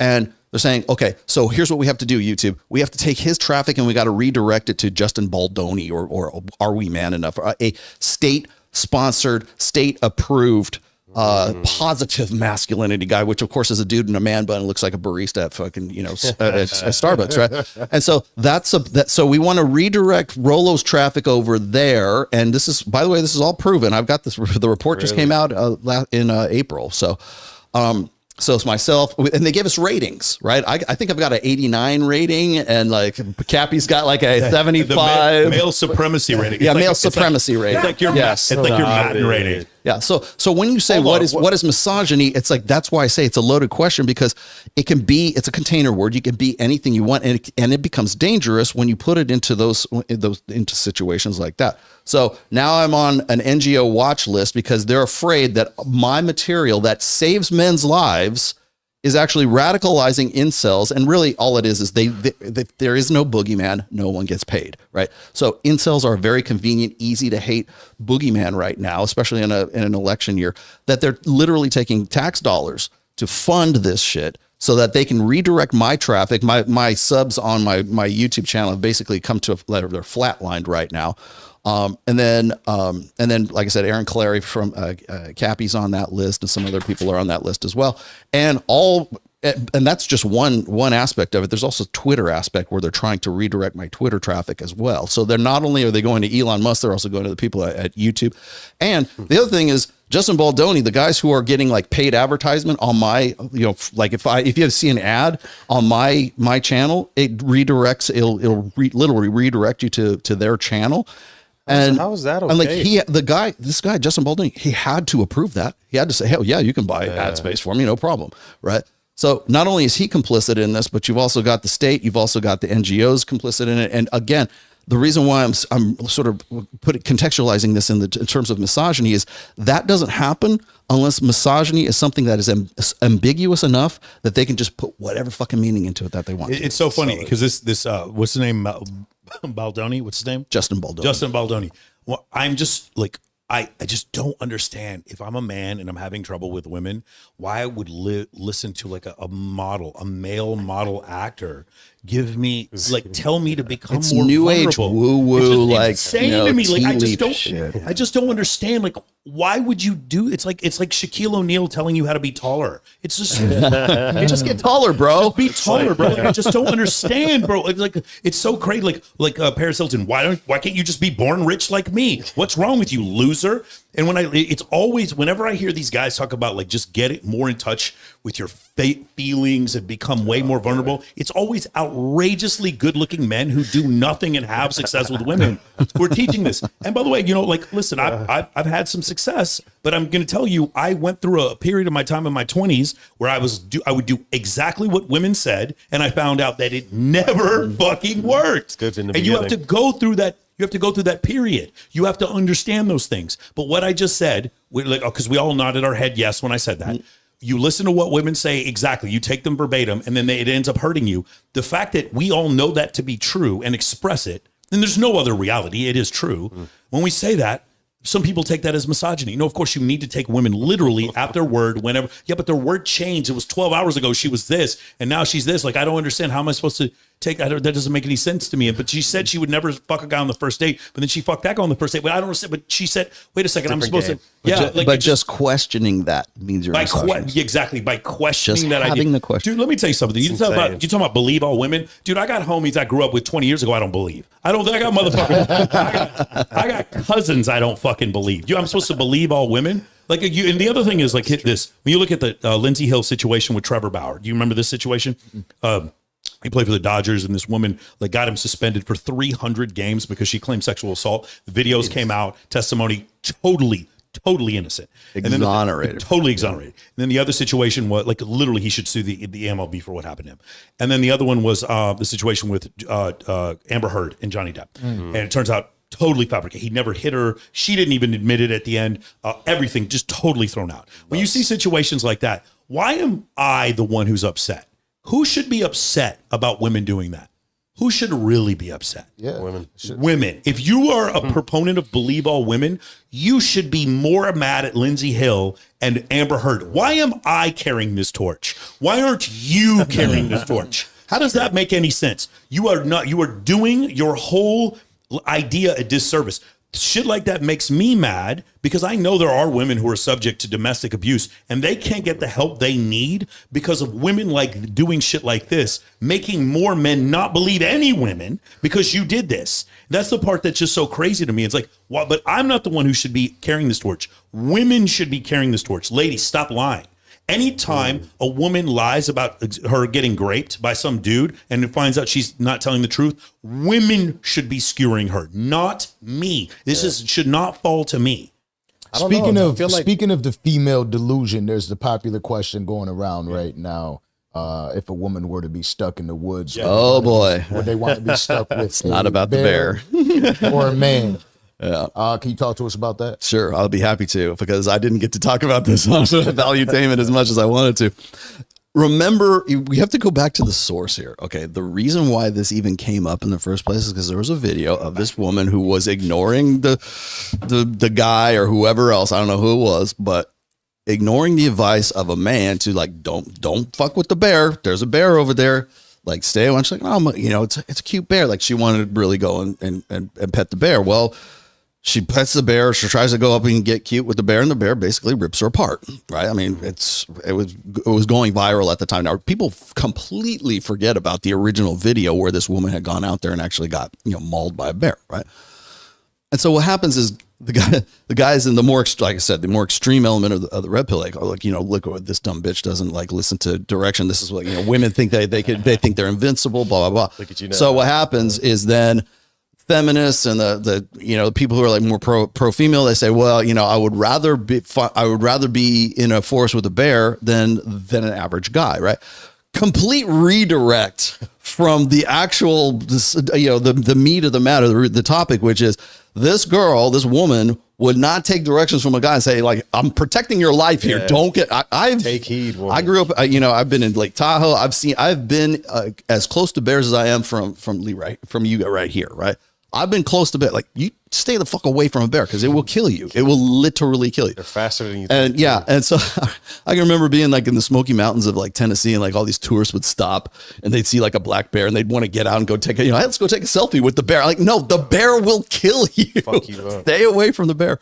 But the thing is, like, it's like the point of the original video was like, you can't tell a bitch shit. You can't tell her anything because she's going to go and do whatever she want to. She's going to get eaten by a tiger. She's going to get eaten by a bear, whatever. So that right there, the initial point is completely lost because what we did was we redirected that whole meme, and the thing that's going viral is not the girl getting eaten. It's the girl who's saying, well, I would rather be in a forest with a bear than a man, because trying to say that men are more dangerous than bears, and they're it's women on men violence, or men on women violence, and yeah, you're right. Men are more violent than women. Congratulations, you actually figured out a realistic red pill point, right? Yes, men are violent.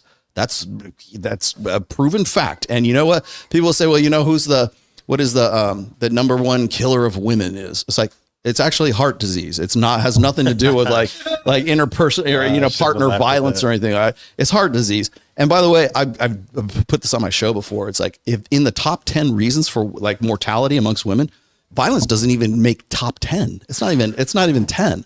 It's like the unintentional deaths outrank violence against women, right? Oh, man. So it's like it's usually disease. It's usually obesity related diseases or like age related diseases for the overall, right? Nobody wants to talk about that shit. They just want to talk about how dangerous men are, because really what they're trying to do is emphasize this idea that men are untrustworthy. You can't be around them because they're more dangerous than a bear. They're more likely to, grape you or kill you or whatever else, because, I'll take my chances with the bear instead of the average man, right? And all that does is it reinforces this narrative that men are untrustworthy and they are potentially going to be abusers or violent with you. You can't trust them. And so what happens is they've been going through all of these interviews, or this has been on several podcasts. And of course, what happens is like they're like, is the man nice? Is he not nice? Like they want to qualify everything. Yeah. Is it a circus bear? Like all this shit. It's like, no, you're missing the entire point. And the whole thing is it's not about the bear. It's about trying to redirect the narrative to in some way insinuate that men are more violent than bears. Okay. That's what the whole thing's really about. And I really wish we could just get down to basics about this and say, look, this is a common redirect. It's a common like diversion tactic from women who want to just say like, they don't want to get into the behavior of the woman who got mauled and killed by a bear. They would rather you focus on like the violence of men.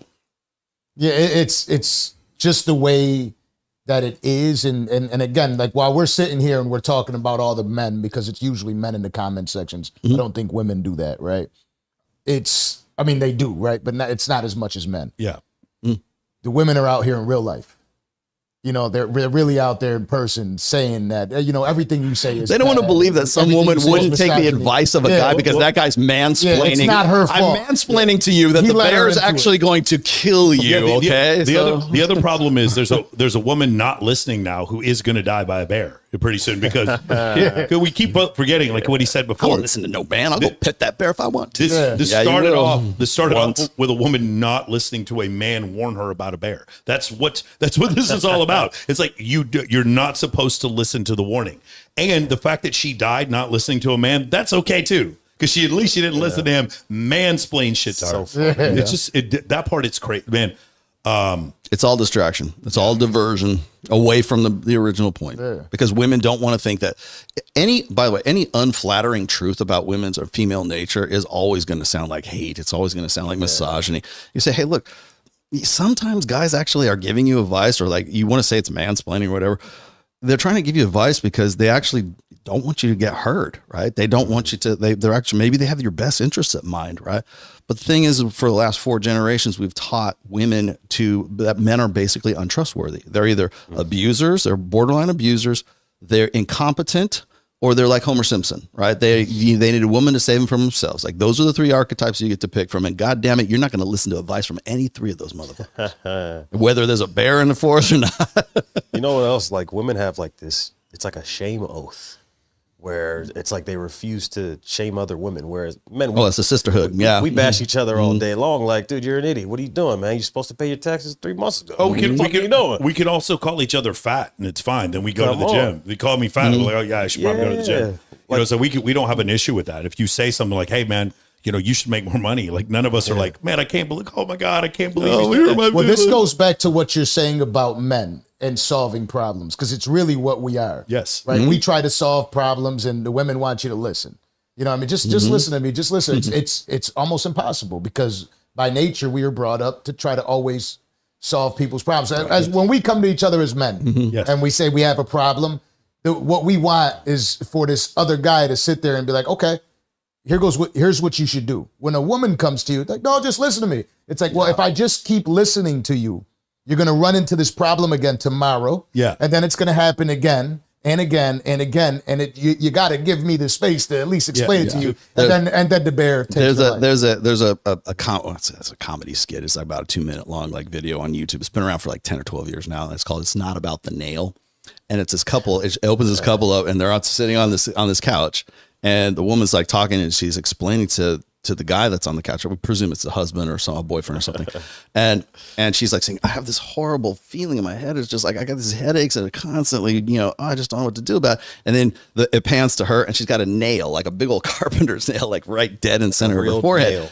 And she's like complaining about these headaches, and she's got migraines and everything else. And the guy's sitting there, and he's like, I bet if we pulled that nail out of your head, that it would, that we could probably solve this problem, right? And then she looks at him, she's like, it's not about the nail, and she's she like basically like, saying, I can't believe you're so insensitive that you would think it was about the nail, and so then she goes on and starts droning on about like how the nail is hurting her and blah, blah, blah. And he's like, yeah, but I bet if we took the nail out, it's like, then so she freaks out every time he says that. Listening? And so that's the moral of the story, right? The lesson in there is that women just want to, like, they don't want the problem solved. They just want to vent and they want to talk about things and they want to feel heard.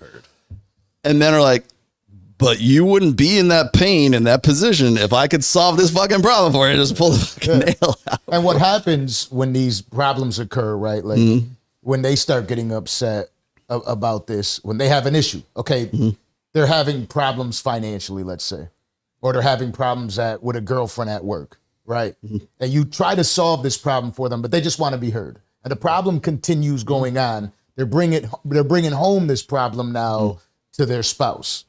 And so now their spouse has to deal with it. And then they're supposed to somehow throughout all of this, stay calm. As men, we're to stay calm, don't get upset. Why would you say this to me after all this that I'm going through? Do you think that we could ever possibly get to a space where women have some sort of an understanding? No, because it's always about us. It's because our communication sounds evolutionarily, it's not possible because, it's great that you asked the question.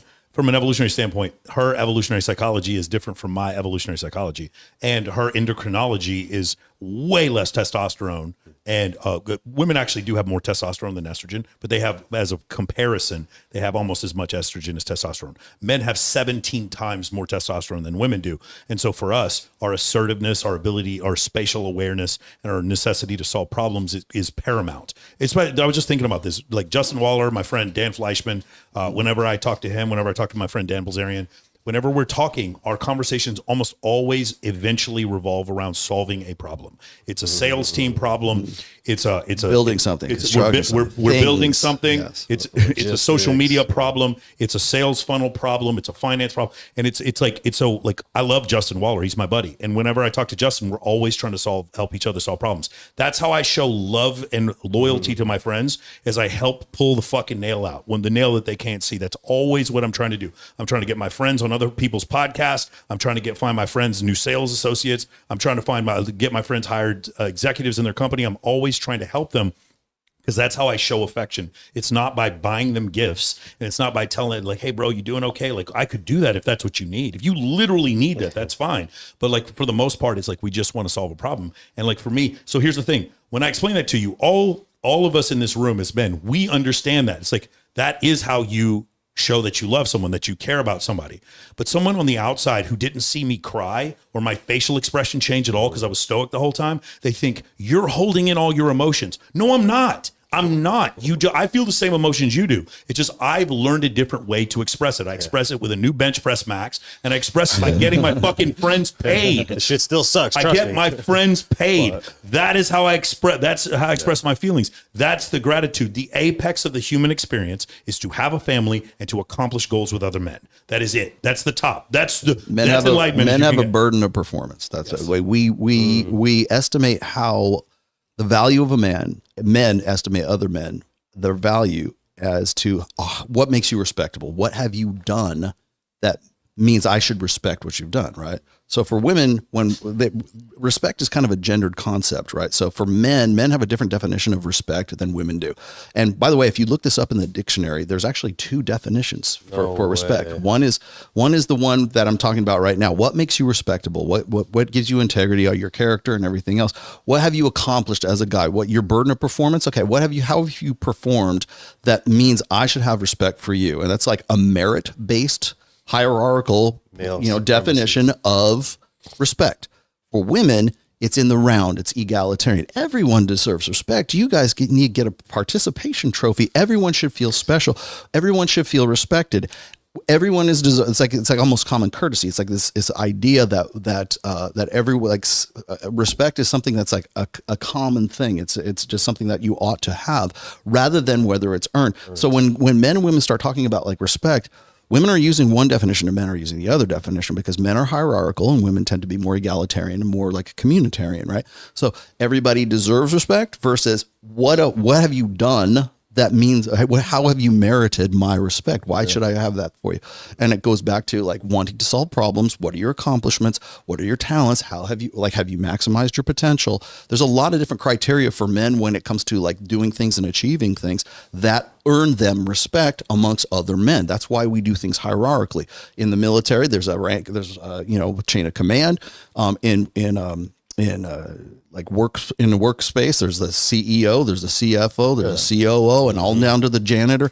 And on team sports, there's a team captain, all the way down to the guy. So we tend to think of things in terms of hierarchy and and that's usually based on respect for the most part. So like how much money do you make is according to like what your performance is. For women, it's more egalitarian. It's much more socialist. It's much more communitarian. And it's just a difference of psychology. Who you fuck? And yeah, it's the female psyche versus the male psyche. So what's the best way to organize a society? Is it hierarchical or is it in the round? Is it in egalitarianism? And really for the last, I'd say 60, 65 years right now, we've really kind of been experimenting with how would women organize society, and that's why we're kind of where we're at right now with everything being communitarian, everything like sort of leaning socialist right now as far as politics are concerned, because we're really experimenting with this female way of doing things because we put women into such a position of power right now that seems obvious to them, whereas for us it's like we want things to be more hierarchical. And so when you put those two together, or you have old hierarchical systems that you put females into those systems and they want to change those systems, they turn that hierarchy into a community because that's the only thing that they know. So, and it goes back to what he was saying. Men and women, when they process emotions differently, and not because of some social conditioning or some macho bullshit, it's not social construction. It's because we literally lack the hardware. Our brains are literally not wired like women's brains are. There's just 2 studies that came out not too long. I don't know if I showed these to you.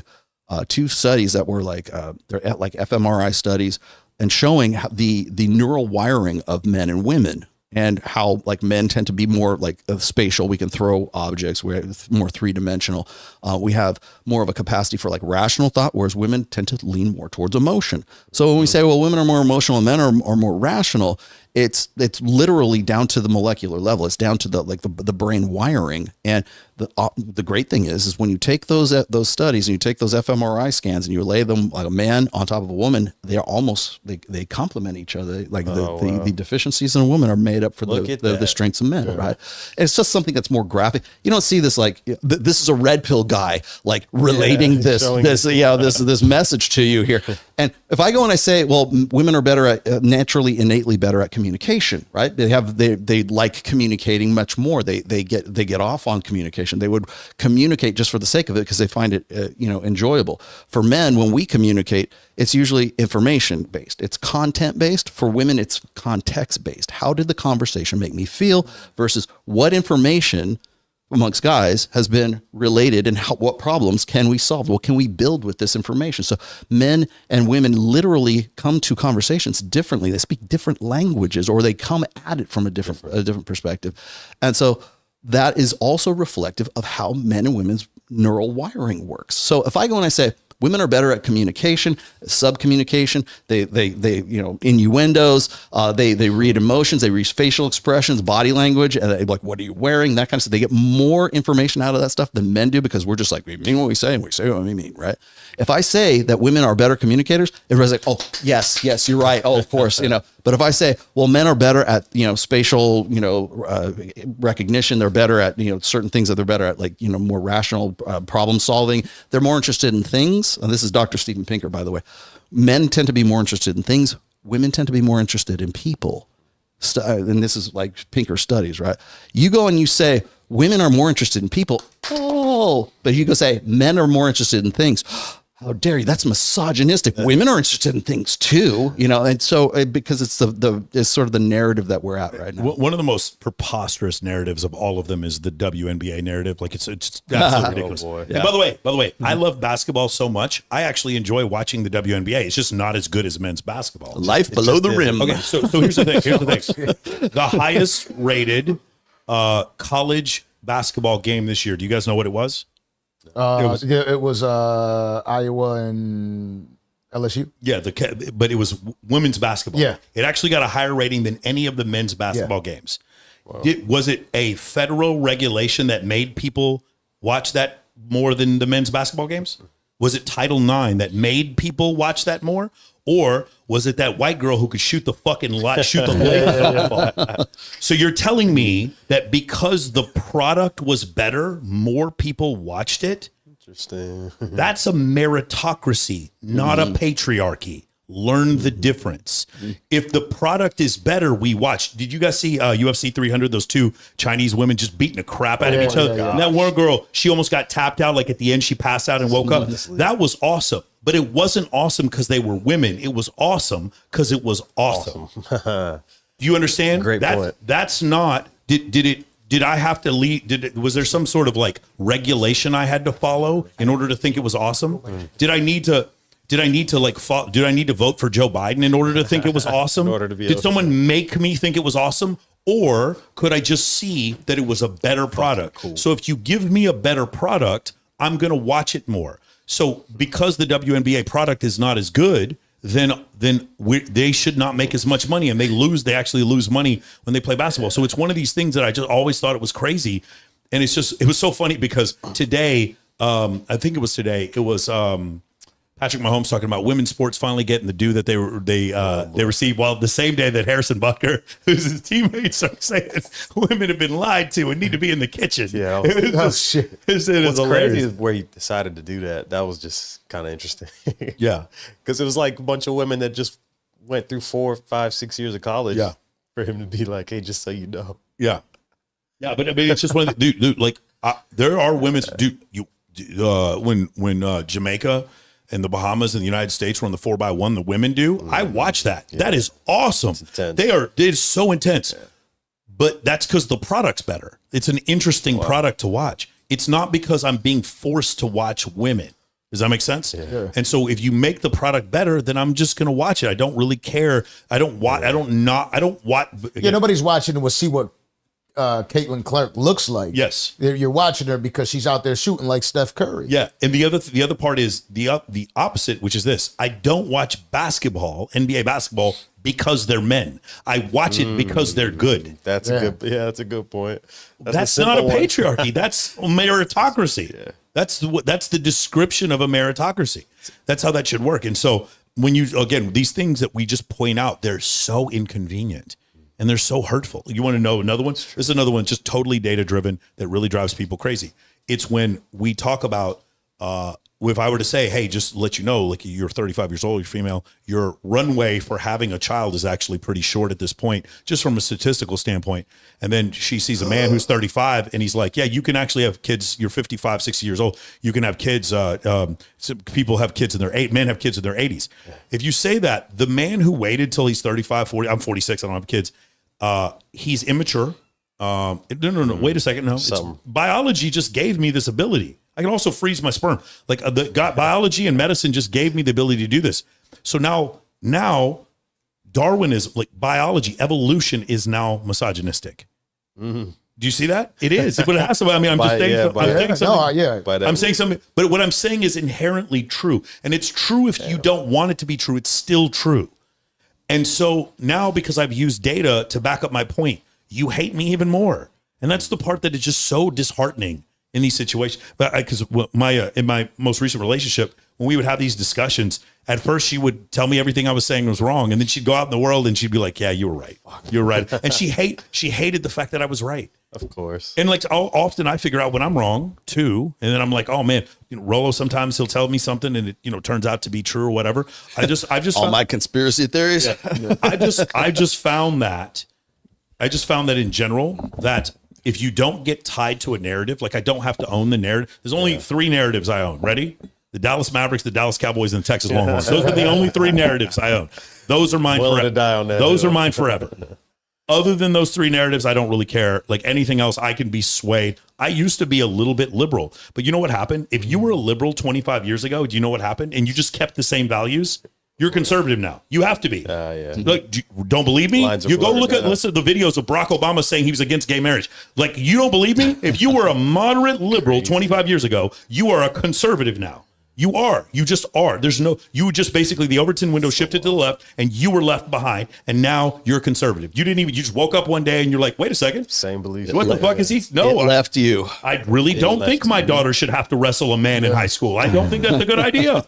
I really know my 6-year-old daughter should not be in a bathroom with a man. I don't really think that's why am I having to argue this? This is crazy. I mean, now I'm being canceled from the PTA because I question it. What the fuck is going on? Now, next thing you know, I didn't even know I'm a conservative now. What happened? I just lived my life. Next thing I know, it's just crazy. But that's the way the world works. And I've never seen the world shift in the opposite direction. And this is probably the most, when Rich Cooper talks about enjoy the decline. Guys, with the exception of 1979 in Iran, and recently, like 2019, 2018 in Afghanistan, I have not seen a society go back to the right. Not once. Because as we get further and further away from a survival scenario, things get more and more progressive. Because technology allows us to feed more people, to produce medications quicker, to produce housing cheaper. As technology increases and does that, then what happens is the social safety net that we can provide grows bigger, and therefore you get more liberal progressive ideologies. You think that the people who are conservatives now, you consider someone in 1953 listening to a conservative now, you'd be like, what the fuck's wrong with you, you pansy? Yeah. Let's go kill some fucking communists. What is this shit? Civil rights? What's wrong with you? Like that they would look at you like you're crazy. It's just things are so. And how about this? Do you guys remember Rocky IV? Yeah. You guys remember the movie? Yeah. Do you remember how back in the 80s we knew who the bad guy was? Do you remember that? Boy, how do we with the Russian accent? We love the shit out of the Russians now, right? Like, what is going on? Like, dude, everything just flipped. So anyway, that's my point. It's like you just sit there for a while. You sit there long enough, and all these people right now who are young, all your beliefs are going to come out to be like you're not woke enough. What do you mean? No, you should be able to have sex with animals. What are you talking about? And then it's your freedom. It's your right. Why don't you believe in having sex with robots and animals? What's wrong? I should be able to marry my video game controller. What are you talking about? And then they switched it up on us in Die Hard when it was like with the South African guys with the British accents. Like, what? Aren't they supposed to be Russian? Yeah. Now, being in a healthy marriage, a healthy relationship. Yeah. I'm asking that question about bridging the gap. Mm-hmm. So how are you handling it? That, you have your women that thinks emotionally that you're trying to solve problems for. Like, how do you go about it at home? I attribute, I've been married for 27 and a half years. I've been with her for over 28, right? And I attribute a lot of the success of my marriage to, basically who we are, understanding like our own identities. Like I have a separate identity from my wife's identity. And I think a lot of people end up like losing their identity in becoming what they think the other person expects them to become from. So I think that's step number one. The other thing is it's really because of, understanding the red pill, right? Is understanding her nature and understanding my nature and understanding the confluence of how those two come together and how to maintain something that is productive, that is healthy, that is sexual, that is fun, and is, we were just talking about this on Value Attainment, like doing things together. I'm at a point right now where I'm technically an empty nester. My daughter's been married. She's off, with her husband now. And so it's me and my wife. And like this, I'm supposed to get divorced right now. Because this is the demographic for like gray divorce. And I was like, I don't want to get divorced. I really love my wife and I still enjoy fooling around, fucking around. So, and so I think that as far as like maintaining a healthy relationship, I was going to say is I said this on Value Attainment is understanding, first of all, who that person is like as a female and as a male, like you're saying, like, maintaining the emotionality versus the rationality. And this will throw all the people off at the DHS, right? Is I have put this in every one of my books up to this point, which is men and women are better together than we are apart. And I think that if we're going to have a conversation, I think we need to recognize innate differences between men and women. We need to get rid of this blank slate bullshit. We need to get rid of social constructionism. We need to accept the fact that men and women are biologically, evolutionarily different from one another. And guess what? We can actually coexist together and we can thrive together, which was a no-brainer right up until, recent times.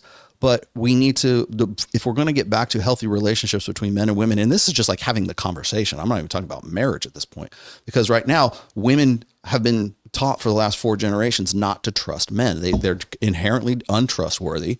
And then for guys, right now we're getting to the point where guys don't want to have anything to do with women because they don't want to approach. They don't want to get Me Too'd. They're thinking it's risk. They don't want to get married because they don't want to lose half their stuff, all this stuff. And so as a result of that, there's guys who isolate on one side and women who isolate on the other side. And so how do you say, ladies, you're better together than you are apart? Men, you're better together than you are apart, and not sound like a simp, and not sound like a pussy, and not sound like you're Justin Baldoni, right? How do you go about doing that? Well, the way that I would suggest is understand that women are different from men and men are different from women. And guess what? We're innate natural complements to one another. And if you can find a way to respect, and you can find a way to identify and be understand like what is feminine, what is masculine. I do not subscribe to the Carl Jung idea of anima and animus. I don't think that there is like, oh, you have this much masculinity and you have this much femininity, or vice versa. There's like, you're get in touch with your feminine side. I think this is just this is a theory that has been dead for a very long time. I think men are men and women are women. And it's like, God damn it, get together and understand that we're innate complements to one another. I said this to Adam Sosnick not too long ago. It's like the strengths that I have as a man offset my wife's weaknesses as a woman, and vice versa. So if it comes down to communication, or I need to she needs to remind me to hey, be a little more sensitive, blah, blah, blah. That offsets. They offset each other. And that's another thing, is we're better together than we are apart. I am the conventionally masculine man. My wife is a conventionally feminine woman. That's why our daughter is so well adjusted, and she got married, and she's carrying that on into the next generation, because mom and dad are still together. We still enjoy, we've set an example for my daughter, and we'll hopefully do it for my grandchildren at some point. Not yet. Don't give them to me yet, but hopefully in the future, I think that we need, for a heterosexual couple, you need a man and a woman the man is conventionally unapologetically masculine. The woman understands this is his nature. This is what men are about. And the man says, okay, this is what women are about. And then neither one of them is trying to turn the other into a man or a woman, right? So I think one of the biggest problems that I encounter with women today is that they have turned themselves into the men that they want to marry. So when they get into a relationship, they're also expecting that man to outman the man that they've become, that they wanted to marry. So that guy's got to be if that woman has accepted a masculine role and she's an alpha, she thinks she's an alpha female and everything else. That guy, most men who would out alpha her don't want to have anything to do with her. True. Period. And let's just say in the very rare instance where that may be the case, there's always going to be conflict between them, because it's like two men, two alphas, two alphas hitting each other. So understanding the feminine and understanding the masculine. And that's really hard to do, because we've been taught for a long time that our understandings of masculine and feminine are social constructs. They're not. They're evolutionary results of what I think one of the biggest lies that we have told men and women, really since probably the mid 60s, is that we're both the same. That we're just we're exactly the same, and it's just the plumbing that's different. And if you get along and you get along, then that's great. It's based almost on Marxism, really, if you think about it. It's like from one's strengths to the other's weaknesses and that kind of stuff. And so it becomes this egalitarian mishmash, and nobody knows what their roles are. We've also been sold this lie that there is a separation between sex and gender, and that gender is some sort of like social construct. No, it's not. That gender is downstream from biology. So sex and gender are exactly the same. There's no separation between those two. And so somebody who is like, I will tell you this right now, if you go and you get a shot, you put a shot of testosterone in a woman, you give her some, like, I don't know, some D-ball or whatever. So like Tren, the first thing she's going to say is like, damn, I am horny as fuck right now, because you've now biologically, through chemicals, have given her the experience of being a man, right? That's because gender is sex. So if you can go and you can amplify that the sexual differences and reverse it, then that's suddenly now you feel more feminine, or now you feel more masculine as a result of a biological process that's happened. It's the same thing with emotions. Like people will say like, oh, emotions are magic, and I can change your emotions with some trend, or with alcohol, or with, there are mood altering drugs. Now, does that mean you're actually having an honest experience of that particular emotion as a result of that? We can take antidepressants, and what does that do? It makes you not feel anything, right? Is that natural? Is that real? Or is that a real emotion that you're feeling as a result of like some sort of external stimuli? No, it's not. It's a chemical reaction. So if I can control your emotions through chemicals, through a physical process, what that does is it puts everything else into question. So is sex and gender separate? Because if they are, then you get the liberals saying, well, you can be a male and you can like identify as female, right? Well, the identify place, that identification comes as a result of one presumption, that gender is a social construct, and it is not a social construct, because I can show you how I can make you feel more masculine or more feminine by altering your body chemistry.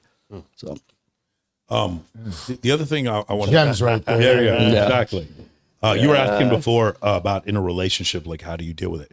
I would say one of the things you have to understand is like she's going to need you to speak, and like when you talk about listen, she just wants you to listen. So you're kind of speaking in an emotional way when you're doing that. And then she also needs to understand the concept of like, this is just me. Maybe some other men feel different. I am more concerned with her respecting me than loving me. When I get respect, if I get love from a woman, that's absolutely fantastic. If I want her to love the children, I want her to do anything for the children. I want her to have outrageous, completely unadulterated, just delusional levels of love for the children. That's totally fine. For me, for this family, for this brand that we're putting out there, I want respect. That's the main thing. And so in the communication that I'll have with my partner, it's one of these things where I need to explain that. I need to sit them down and explain these concepts. Like, hey, this is like I'm going to sit here and listen to you, but like eventually I'm going to miss work. Like we have to understand that there's a boundary. For me, the 3 boundaries that I said is this is work, this is my workout, and this is sleep. And in those 3 boundaries, I need you to understand. It's like if I don't pick up the phone immediately, you've got to understand that this is for the things that we do so that we can go on that trip to Cancun. Yeah. And if that doesn't work, you are dealing with maybe a financial predator. You got Brittany Renner. You know what I'm saying? Like she needs you have to if she can't understand that concept right there.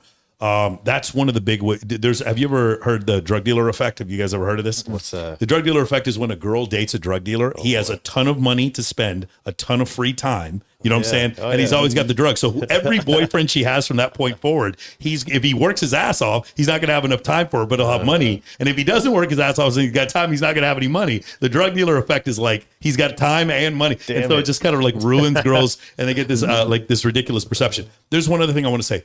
If do you remember the guy you were talking about, Justin? Yeah. Baldini. If I'm out here trying to take advice from a dating coach or a relationship coach, I would be very skeptical of any really good looking male model or actor who's telling men to just be themselves and be more sensitive. Like, dude, you were given the right hand at birth, so stop it. I'm just saying, it's like, but no, I don't hate the guy, but it's like one of these things, like you can't possibly understand this issue. And then the second one is the woman who is like, she has this boss energy and she's like, don't listen to no man, do whatever. I'm like, you can do, but if you're a woman, you can do that. Just, you shouldn't be a dating coach.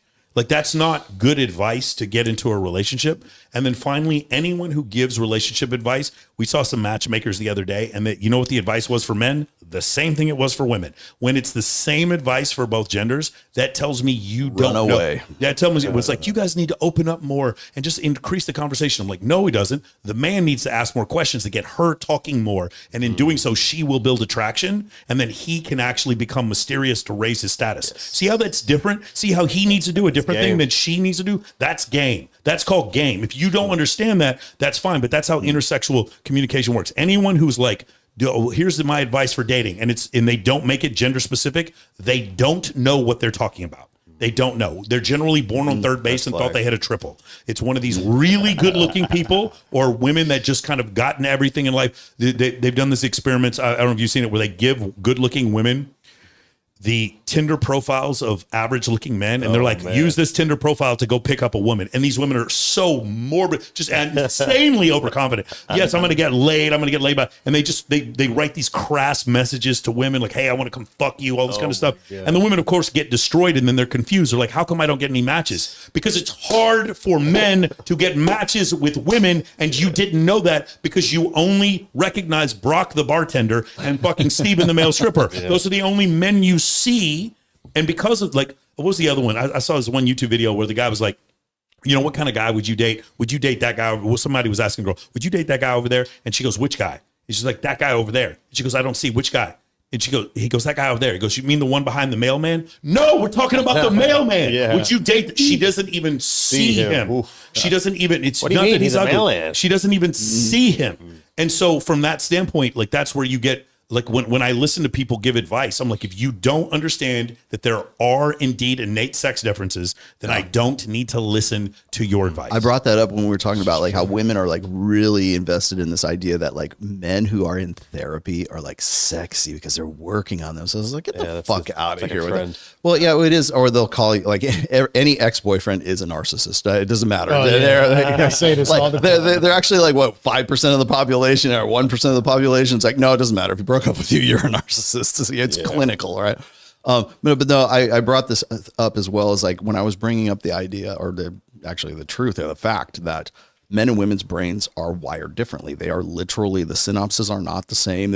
Men tend to, like, men don't cry they're not stunted emotionally because they didn't cry it on Titanic, right? At the end of Titanic. There's nothing wrong with you if you don't cry at the end of Titanic. But there's this idea that if men don't emote like a woman, there must be something inherently wrong with that woman or that guy, right? He's not emoting the way that a woman would, so therefore he needs therapy. He needs to go to a therapist so he can learn how to be more emotional. The reason you're behaving that way is because of trauma in your past. Exactly. And so now he's being gaslit. He's like trying to think whether or not he's actually, is something wrong with me? Why don't I emote more, right? And then, conditionally tries to condition himself. One of the things I was saying is like any therapist, any woman who's trying to give you like relationship advice for men, like why first, and then second of all, if that woman is not acknowledging the inherent differences, the physical differences, the mechanical differences of men and women, then run away. Because that woman is basically trying to solve male problems with female therapy. It does not work. Female therapy, you want to focus on emotions and talk about your feelings and all this stuff. The best therapy for men is what? Get your ass in the gym or go solve problems, go to the gun range, do things. Accomplish things. You want to get male therapy is accomplishing goals. Right. That's all it is. You see a goal. And if the goal is to shoot free throws or the goal is to hit a target with your gun or if the goal is why do men think the squat rack is therapy? Because it fucking is. That's because it literally is. But now you got the men that think that therapy is the resolution and the women that think the gym is their therapy, right? Yeah, there's some of that too. Yeah, I've seen that with women like extremely emotional, or some women who actually have high testosterone, just generally high testosterone. They'll go to the gym a lot and they'll just work out their insecurities or whatever in the gym. And I'm for it. I'm all for it. Also, their insecurities by getting bigger boob jobs. Again, I am. Keep going. Keep doing it. Keep doing it. I have no problem with either one of those things. Fully encourage. If Obamacare had boob jobs included, I would have voted for that motherfucker in 2 seconds. Have you guys seen these like new? It's like a new thing on, I guess, YouTube mostly, where they do like 20 verse 1 shows. And it'll be like, it's a line of 20 dudes and they all have a balloon and there's one woman. The woman comes to the front of the line and they can all off first glance pop their balloon and be excluded. And then they'll go down the line and say, well, why did you pop your balloon so early? Or why did you not? And so what's it called? 21? 20 verse 1. They've done it a couple different ways. They've also done it the opposite where it's 20 women in one guy. And they'll say, well, I popped my balloon just because you're short. Or I popped my balloon because I don't like the way you answered that question. Or you brought a suitcase and there's probably nothing in it. Little stuff like that. You guys haven't seen this stuff? It's 21. It's pretty interesting because it's actually one of the ones that are done right, where the women get told about themselves by a line of 20 men. Oh, geez. And they're like, well, he just started a conversation with you and you started chewing them up. I'm out. And they're like, but I just imagine like a fat shit comes out like. no, it happens, man. And sometimes you can hear the exact moment when everybody's like, I'm out. I'm going to tell you another place. So I've hosted maybe 50 pageants and bikini competitions so far. Sick. And one of the things that happens is there's a group of girls that will show up. Like the one we do at Wet Republic is about 200 girls, and the ones we do at Swimsuit USA is about 70 girls. And there's some girls there that are just there for the experience, and good for them. I love those girls. They're really good. They're very they have a ton of gratitude, and they know they're not going to win, and that's fine. If they're having a good time, they're having a good time. Those are some of my favorite people. I invite them to my charity events, and I love being friends with them. Those girls are great. Then there's a group of girls that are like the last couple girls that have won my bikini competition, who are amongst the most beautiful women who have ever walked this entire planet. And the moment they showed up to my contest, I'm like, you're obviously going to win. It's like very odd. Amber. Yeah, for sure. Like you see them and immediately like, okay, you're obviously going to win. And you know what's funny thing about these girls? They show up on time. They say thank you. They're actually really, really cool. They respond. They never no call, no show. They're professional. They're in unbelievable shape. Hair and makeup is done. They're just amazing. Okay. And then there's a third type of girl. And this third type of girl is like has 2,000 followers on IG asking me for a plane ticket to come out to Las Vegas. And then when she gets there and she gets absolutely fucking curb stomped by some of the girls in Vegas because she's overweight. She's like, you rigged this contest against me. Why would you invite me? Like, why would you embarrass me? No, not what do you invite? No, because she thinks she should have won. No, it's just crazy because what has happened is FaceApp, Facetune, and Instagram and also the money that some of these women make on OnlyFans. It made them think that they were a 9 when they weren't. This is why women complain about settling. Hardly any of these women are settling. You're actually probably dating a guy you're supposed to be dating. It's just most women find most men to be unattractive, and most women have delusional views about themselves because dating apps and social media make them all think they're 9s. You don't believe me? Listen to them when they go on these panel shows. They all say that they're 9s and 10s. So they'll come to my bikini competition. True. And this is like literal, like this is the most brutal. You are comparing women to other women, and there's money involved, and there's judges, a number of judges, and some of my judges are women, and they go up there and they're like, there's some girl who's morbidly obese. She's a bachelorette, and she's got a tutu on, and her friends are screaming their fucking ass off, and people going crazy. She's trying to do the splits, and everyone's like, God, I love her energy. Her energy's so great, but she gets a 1. She gets a 1 on the sheet, and everybody's like, "You rigged this. These people, I'm beautiful." She's beautiful. Yeah, but that's what happens. It's like the reason why I even get in trouble is the reason why I love the bikini competitions is because there's this leveling effect where this is the first time any of these women have been told, "Hey, I know you think you're pretty. That's what pretty really looks like." Pure Darwinism. And it totally is. And the first round, everyone gets to go up. And guys are always like, Michael, isn't it annoying to you when girls come up there and they have no business in being on there? I'm like, no, I love it. Because it actually shows, like, I would rather know the difference. I know that probably Kyrie Irving can take me off the dribble. I'm pretty sure he can. I'm not so delusional to think that can't happen. It is okay for me as a man to understand my limitations. You mean you don't have a bunch of followers on Instagram that says you can do that? You can actually take them? Exactly. Like I'm pretty sure. You can beat Mike Tyson. I'm pretty sure. Even if I got to his right hand, he's still going left. He is going to blow by me.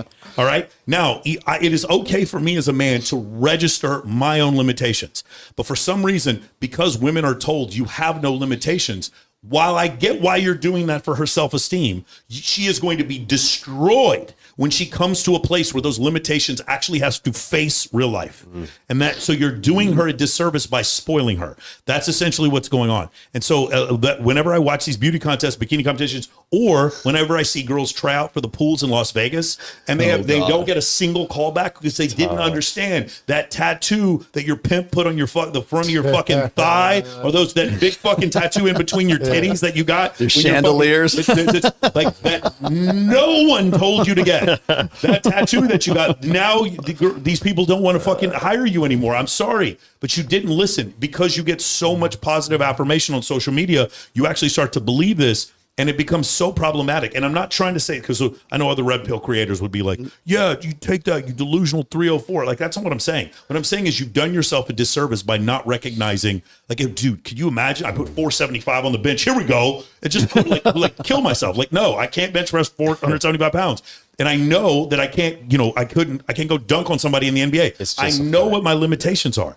But it doesn't hurt my ego. It might hurt my ego a little bit, but it doesn't it doesn't make me depressed. It doesn't hurt my self-esteem. It doesn't hurt my self-esteem to be like, hey, you know what? Why don't you go just buy a new Bugatti? I don't know if I got it like that. To buy a Bugatti, like a $4.3 million Bugatti, I got it, but maybe not like that.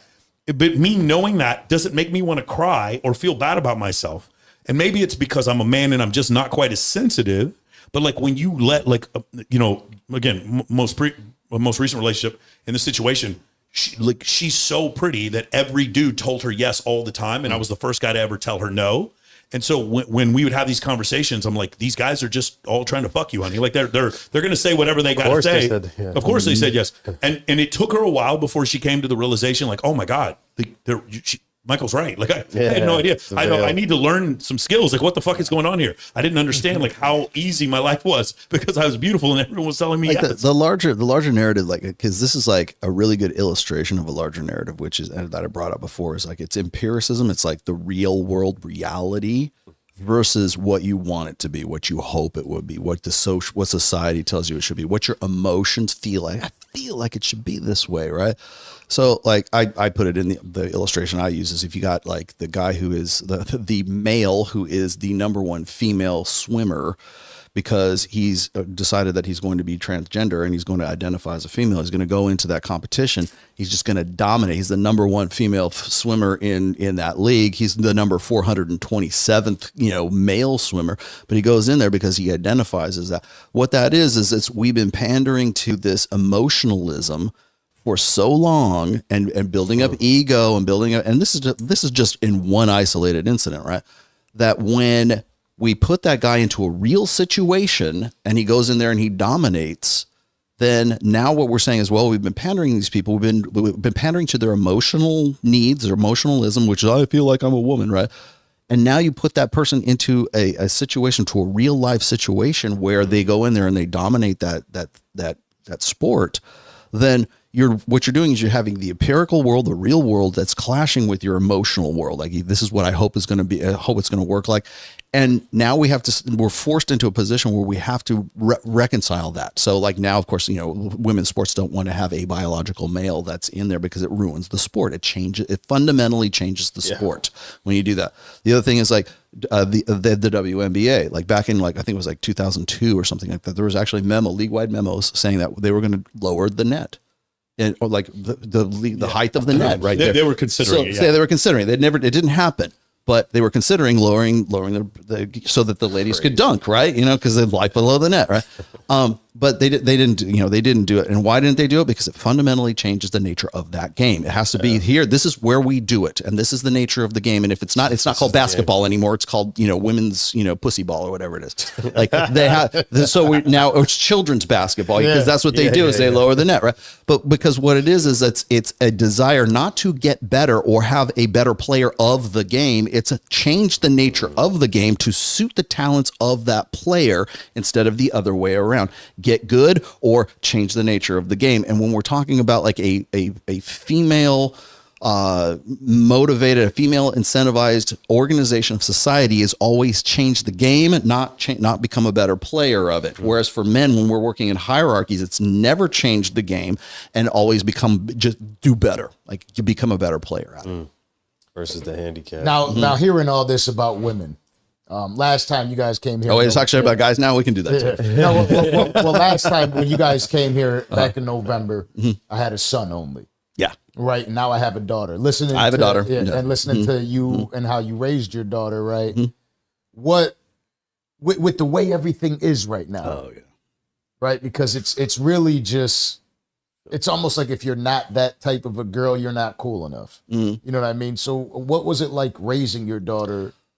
Okay, so people always ask me about this all the time. They say, "Oh, he doesn't have any answers for this." I'm like, motherfucker, I have a third book where I talked about red pill parenting, and like 2/3 of that book is about exactly. And there's a whole chapter that's dedicated to raising daughters in there. So first of all, that's where if people think I won't be as comprehensive as here that I was in the book, but I think that number one is identifying what that girl or your son, for that matter, any of your children, but in this case, since we're talking about daughters, identify what that girl who's going to become a woman at some point in her life, identify who is against you. Identify what the nature of the game is that she's in. So if it's public schools, is it a particular religion? Is it a family thing?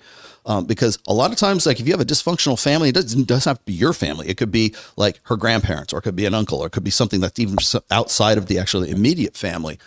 Understand those dynamics. Understand what her friends' families are like as well. Because one of the things when I talked to my daughter, I remember distinctly when my daughter was like, say 10 or 12, and then she got into her teenage years. My wife and I were the only couple that were still together, right? We were like, mommy and daddy were still tight, right? Whereas most of her friends, not all of them, but most of her friends, their families were already split up. Understand that is also something she's going to have discussions with her friends, because like it's her weekend with mom or it's her weekend with dad.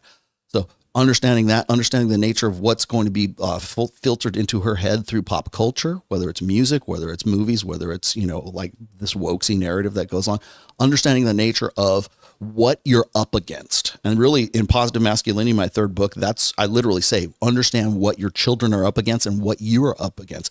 Because as a parent, you're going to be the number one influence on that. You should be anyways, the number one influencer and the teacher and the parent of that child. Okay. So when it's particularly related to girls, understand that their social media is as bad as pornography is for girls as it is for boys. Okay. So that attention, that it's almost like a gambler's addiction. You want to see what the next post is. You want to see. And so, trying to find situations where you can pull them away from that and like become, not just a parent, but also somebody who's going to be a teacher on top of that. I don't think enough parents realize that they need to be teachers as well, because they're competing against the teachers that kid is already being influenced by as they grow up. Because it's not just going to be you. They say, it takes a village to raise a child, right? So understand you should be the most important village member in that, and then understand what the village is actually comprised of. So when I was raising my daughter, the number one conscious thing I did is I want to exemplify and live by example the kind of the kind of masculine ideal that I would want to find in my son-in-law. And I'm happy to say that that's exactly what she was looking for. And I never told her this, but she kind of like by default found a guy that is much like myself. Right. And so now she's married to that guy, and I have the son-in-law that is really more of a son to me now. So as a result of not really like intentionally doing that, like saying, okay, here's what I want you to do, here's how I want you to end up, but by leading by example and living by example, because children don't listen, they won't listen to what you say, but they will watch what you do. And so, in fact, that's even more important. And then understanding that and this is child psychology 101, when kids are about 5 years old, they're sponges. They pick up all kinds, like you want to see a personality develop, it develops from 5 years old on. And they cannot think in abstracts. And this is the psychologist Rollo talking here. Children don't think in abstract terms until they get to be like, in their late teens. And even then they're still developing their whole brain at that time. That's why we don't give like driver's licenses to kids who are like younger than 15 for a learner's permit, because they can't make those abstract thinking choices. That's where that comes from. That's why we have age limitations on certain things. Like for voting is 18, right? Well, why do we say that? How come a 16-year-old can't vote? Because they can't think in abstract terms. And so we wait till they're 18. They can't serve in the military till they're 18, because they could say that now you're responsible for your own decisions, because your brain has matured enough so that you can do that. Keeping that in mind, understand that before she gets to that point, that all of the influences that are coming from the outside into her that are formative for who she's going to become, her habits, I should say, because the habits create the personality. So we are what we consistently do. So understanding that, and then inculcating those good habits from an early age. So if you want your girl to be like in the gym and take care of herself and intrinsically find it rewarding to do physical activities, lift weights, do gymnastics, do dance, whatever it is, that needs to happen early on, so that those habits become something that they carry on the rest of their lives. So, and those habits it doesn't have to be physical. It can be like your values and the things that you because you're the adult in this, in the relationship between you and your child. So I hate to do a lot of adults, a lot of parents don't realize this. You're the adult in that relationship, and as such, more than the kid does. So you are the one who needs to take responsibility to teach that kid and understand that I'm the adult. I know more than you. And this is how this is going to work. Whenever I talk about, like, I've helped my dad, my brother has a son, and he's got a daughter, and I have a daughter. Okay. And so I also kind of like extend that to them sort of in a lesser way, but the thing is when I'm talking to them, or like you're broadcasting this out, it's also important as a parent to not only live out that conventionally masculine ideal as a man, not just for your daughter, but also for her friends, because her friends might not have daddy around, and daddy might be a weak male, right? Or my nephew and my niece, I want to still live out that example so that they're still getting that model of conventional masculinity from me and conventional femininity from my wife. Wow. So great advice, by the way. So private school or public school? If you can afford private, then yes. I mean, I think that probably goes without saying. You're going to get a better level. This is really tough because there's a lot of data out there that shows charter that it just doesn't matter that much. Like the way it works is like more than 50% of more than 50% of your personality is going to come through genetics. Yeah. Then the smaller portion is going to be the smallest portion is actually parenting. Parenting is about 7% unless it's bad parenting, like it's abuse. At that point, then the number is greater. But it's something like, I want to say 60% genetics, and then like 33% of it ends up being environment. Your peer group availability. Yeah, okay. The peer group you grew up with. So the thing is, like, I went to a horribly bad and violent high school where the teachers did not give two fucks about us, and I did pretty well in college. So like, I don't know. It's really weird because I've heard different things about this. Is like you send because the idea of genetics or the idea of IQ being heritable is very offensive to a lot of people. If you're both PhDs, it's not offensive. If you have two PhDs who get married and their kids end up being smart, of course, intelligence is heritable. If you have we were such good parents. If you have two really dumb, good-looking people who have a child together and their child ends up being like stupid, then how dare you say genetics is heritable? I'm going to get my child into the best preschool ever. And then, no, that doesn't increase their intelligence. Right. It doesn't. It doesn't increase their IQ. Now, that doesn't mean they can't do some fantastic things. I have some buddies who are incredible at sales who have low IQs, but they're unbelievable at sales. Some of the guys who I've seen have you seen that study? If you have an IQ under 80, you're less of you have a higher chance of being a virgin if you have an IQ over 130 than if you do under 80. Disadvantage the higher you go. If you have the IQ under 80, what do? You just look at your friends who get laid and you're like, he's big, I'm going to go get big. I'm going to go to the gym. What up, bro? What up? You just go up to girls with no fear. You don't like guys with an IQ over 130 are just like, oh my God, like I just don't know how I feel about myself. And like, what if the girl rejects me and other people? They have this existential crisis. Guys with an IQ under fucking 80 are just like, drink beer, go talk to her. Hi. Like a butt. I like we're just like when you're talking about like personality, the personality is most definitely a genetic thing. Like I think it's like I want to say it's even more than 60, but the thing is like when you have when the genetics come together and you get a natural talent, or there's something that's like, say for instance, like Eddie Van Halen, right? Eddie Van Halen's had two musician parents, right? Okay. Right. And was in an environment where that was encouraged. So if he had been born to the same parents and they weren't musicians, or they didn't live in a country that allowed, like, I don't know, guitars or something like that, would he still be a talented guitarist? Yeah, but he wouldn't have the same advantage as if you have been born in a country where it's like, oh, everybody's got a guitar here, and we all, you're going to be the best guitarist in the world, right? So, and I'm using that as just sort of like this bonehead example. So, if you're in a particular like circumstances with you, if you have that genetic gift, or you have that your propensity to a higher IQ or whatever, if you're in a situation where it's going to contribute and foster that already innate gift that you have, then you're going to be in a better position than if you were not. And that's where like the 7% of the 10% of parenting comes in. So again, and by the way, like musical talent, heritable. I'll tell you what's funny is like because I play music. I'm more of a guitarist, and I play stringed instruments and stuff like that. I'm the only person in my family that does. Like my daughter, my brother, they don't have a musical bone in their body, right? I've been in so many bands. I'm like, where the hell did I get this talent? I was going to from, say, right? how about your parents? And then so here's a funny thing, and I don't think I've ever said this on any podcast. My grandmother she got around when she was, you know, she has, my mother has, she's passed away now, but she had a brother and a sister, and they were like by different fathers, right? Like she was from a different father. And so she never knew who her actual biological father was. So I never knew who my biological grandfather was until my mom died, because my mom journaled a lot. And so in one of her journals, she said that her actual father, my grandfather, was a country musician that had got with my grandmother at one, like, I don't know if it was a one night stand or however, I don't know what the particulars were. Yeah. And I looked up the guy's name, and his name was Roscoe Holcomb. And he was actually a pretty famous kind of like a bluegrass kind of like old, he was semi-famous in like the folk, era like and stuff like that. Folk name. Yeah. And his name was Roscoe Holcomb. And I'm like, I have like this guy.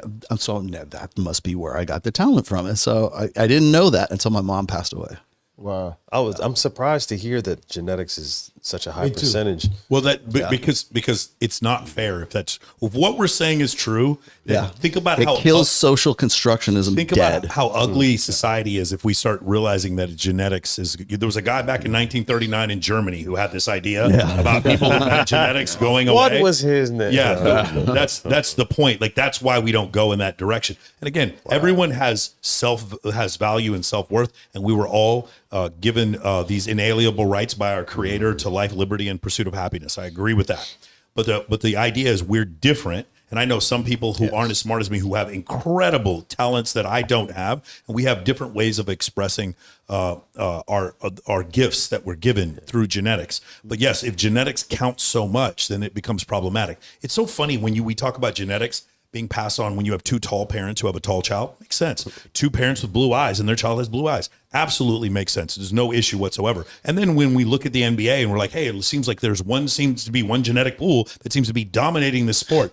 Okay, we're getting a little hairy there. I don't know if we can talk about this. And then we start noticing that same genetic pool that actually went through a trade that went through the Caribbean, all those Caribbean countries have the fastest motherfucking people in the world.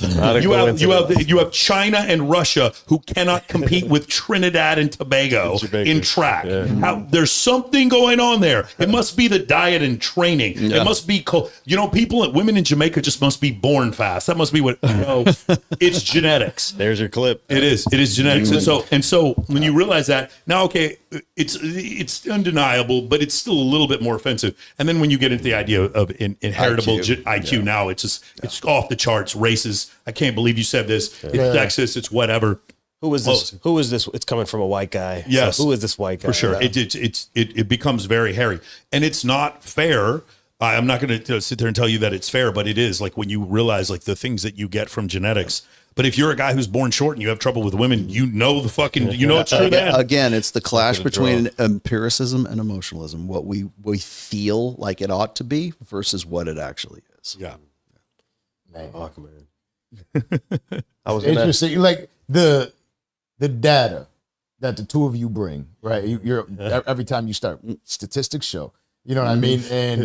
And when you speak, it's like I'm telling you. Just him and I sitting here, we're just like, oh, this is gonna be good. You know, like right before the show started. You know what I mean? I called him up. He's like, because we had a podcast last night, so we're up until 2 a.m, just podcast. You know, so just getting home and going to sleep, and you know, I'm always calling Kato, how you feeling? You know, how you got the podcast right away. It's like, this is gonna be fun. You know, and it's learning those things and hearing the statistical data that we could sit back here and say, wow, so many times. Like it's always a pleasure having the two of you up here. It's like, I hope that we could keep doing this forever. Oh yeah, for sure. When we come out here, we'll hit you up. Yeah, man.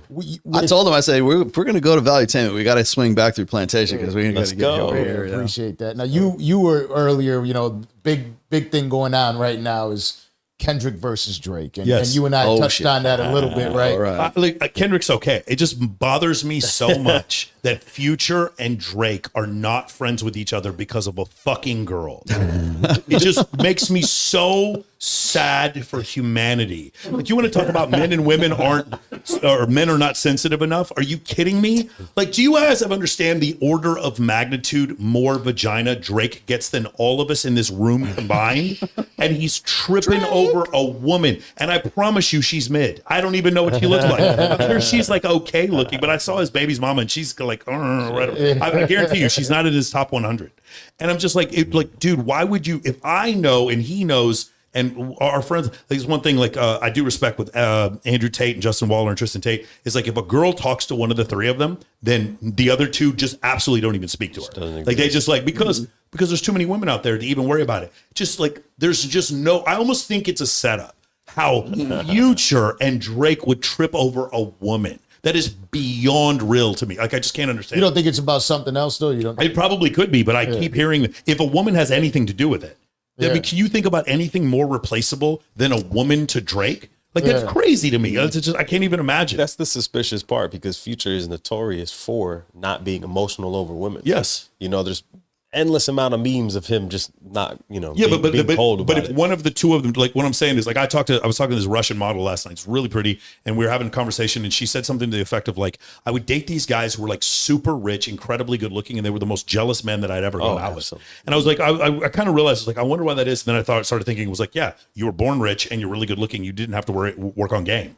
You don't know how to, like, hide that. You don't have to work. You don't work on game. And I don't know if that's the case with Drake, but my point is, like, I could never imagine tripping over a girl. Like, me and, like obviously Dan Bilzerian gets way more girls than me, but the idea of me and Dan tripping over a girl, it's just fucking not even plausible to me. Or me and Justin Waller tripping over a girl. Future was with Sierra for a while, right? Yeah. They have a baby together, right? Yeah. And so Russell Wilson gets Future's leftovers, and you're worried about Drake. Okay. Yeah, it's a little but you know, strange. the rumor is now is because of their hip hop beef is, well, Drake is a pedophile. He likes young girls. He's been grooming girls this entire time. So that's really what they're out there saying about him. This is why we don't like him. He's a certified pedophile. That's crazy. Yeah. So that's kind of what they're trying to push because of his relationship with Millie Bobby Brown. She was 14. He's like 30. Oh, that's right. I did hear about that. Yeah. So it's kind of like what they're pushing about him. They're saying, this is why we don't like you. That is really a quick way to bring somebody all the way down. Yeah. It's the biggest, fastest. I can't think of anything. Like, literally, if you were going to take Drake down, I can't think of anything you could go with that would do harder than that. You know what I'm saying? For anybody. Well, because what are you going to do to refute it? Yeah, exactly. How do you prove if you just go out there and tweet, no, I'm not. You're done. Come on. I'm 21, and me and my girlfriends all had sex with Drake. I'm 22 years old. Yeah. How are you? It's wild how that is. And it's like, you're right. Like, it's got to be a certain narrative to take them out. And that people almost forgot immediately what hip hop beef is about, right? Like, I'm gonna disrespect the fuck out of you, right? Like, you got Tupac and Biggie, and what's the big line? That's why I fucked your wife. Bitch. You know what I mean? Like, crazy. That's the one. That's the one that hurts. Whether he did or didn't, that's the one that hurts. And not only does it hurt, like, for the rest of her life, Faith Evans, people are always going to suspect that she fucked Tupac. We're all going to remember that. And the fact that I even remember that it's Faith Evans, what does that tell you? What does that tell you? What does that tell you when people still remember that image that Bilzerian had where he's standing in the Gucci flip-flops after he fucked the girlfriend of the CEO of bodybuilder.com? She was talking shit. So he lived, like, this guy's talking shit to Dan. So Dan sends him a picture of his girlfriend laying naked in his bed. And then the Gucci flip-flops. I fucked your bitch in some Gucci flip-flops. Bro. Oh, wait. No. Remember, it was, who's the guy from The Hedonist? Hedonist. The guy who, I forget his name. Remember how Adam 22 was like talking? He's like, but I thought your girl's pretty good in bed. This guy, the guy. He dunked on her, dude. And then the guy, hot ones guy. Yeah, the guy comes out and he's like open guy. with a porn star. Listen, we've all been there. No, maybe not all of us. But we know we're just friends. I don't know what me and this girl, we're just friends. You don't go like claim her. You don't claim her. Guys, I'm sorry. And some of my female friends, They happen to be porn stars. I love you. I'm never gonna claim you. Yeah, we can't go public. Fucking crazy. I'm a performance coach, and you're telling me my girl, you can just go watch her for $9.99 on OnlyFans, getting fucked by some other dude? Jeez. No, I'm a performance coach. If you again, wish them all the love and the happiness in the world, but I'm not, and we can be friends. And maybe, have Bible study on the side, but I'm never going to claim you. That's crazy. But this dude did. He claimed her because you want to know why? Because I'll tell you why. Right. Because he grew up around this woke fucking narrative. Yeah. And by the way, some of these other content creators that we debate with, watch when they start dating a former sex worker, porn star, OnlyFans, because they heard that it was okay to do that. And then the girl, they just get fucking dunked on. Like this guy, can you imagine? You start talking to your girl and you post a picture. And then Adam 22 would be like, man, your girl's pussy was fire. And then you're like, what a bitch. I can't believe he said that. And then the next thing is a picture of him fucking your girl. Because he did it because she's a porn star. Jeez. Like, I'm sorry. Like, I don't care how immature you think that makes me. The idea that you think that men do not have an evolutionary adaptation to not want to watch their girl getting fucked by some other dude. You are mad. You are absolutely diluting yourself. That doesn't make us insecure. The men who did not make the women that they were seeing raised other men's children. That's what happened. Their genetics weren't passed on. The men who were fastidious about their wife's pregnancy or their mate's pregnancy, they bore a child that carried their genetics. And the men who weren't didn't. And so that's why the not jealous guys didn't get their proclivities did not get passed on, and the jealous guys did. That's what happened. It's not immaturity. It's evolution. That's what happened. There's nothing weird about that. There's nothing insecure about me. One day later, this is my favorite part. One day later, he breaks up. Yeah, man. Oh, I'm wrong. But then he still breaks up with her. Yeah. Okay, sorry. Should let it blow over.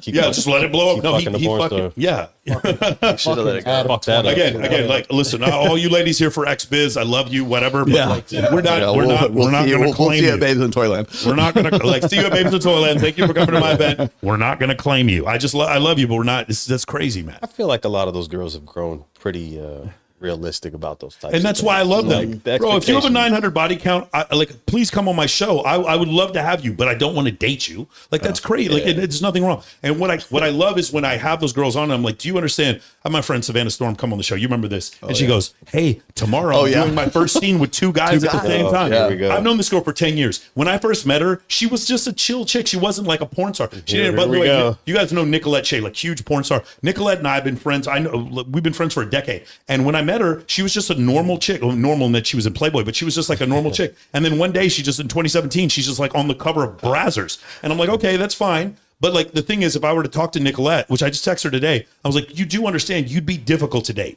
You do know that, right? And she'd be like, yeah, I understand I would be difficult to date. Understand. As long as the older they get, I think they more than as long as you understand, you have made an exchange, and the exchange is the ability for like a legitimately high status dude to claim you in public in exchange for some money.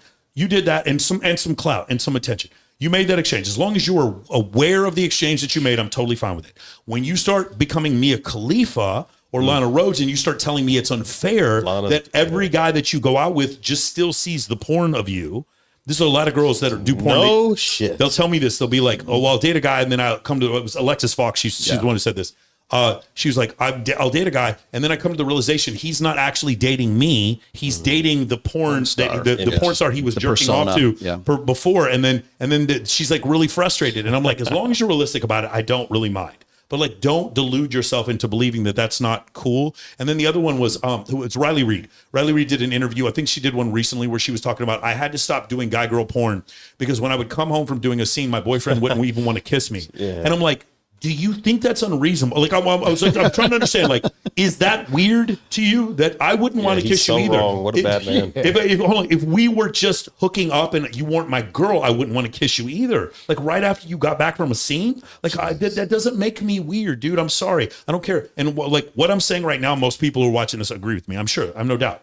They'll play this back in 10 years, and I'm going to get skewered for saying this. I'm going to get destroyed and demonetized. Remember that time for saying that it is okay for men to not want their girl to fuck other dudes. That viewpoint that seems so innocuous right now, I promise you in the future, people are going to be like, I can't believe Michael Sartain said that. Can you believe that he said that? I should have the right to. How insensitive. How insensitive. You don't, like, how misogynistic. And it's wild that you're able to maintain these friendships, but still be so honest. Because they love me. Because the reason why my female friends, they like the fact that I'm honest and I'm a leader. They actually like the fact that I treat them like dudes, to be honest with you. And like, this is the other thing. Funny? We haven't talked really about game at all, but like, here's one. You'll love this. You know, I tell guys this all the time. Have hundreds of female friends. If you have a ton of female friends, you know what happens? They get you in every club. You walk right in. Okay. You get really used to being around really hot girls, so you don't like trip whenever you're around them. And they introduce you to other really hot girls. Oh, yeah. Okay. I'm taking 14 girls with me to EDC on Sunday.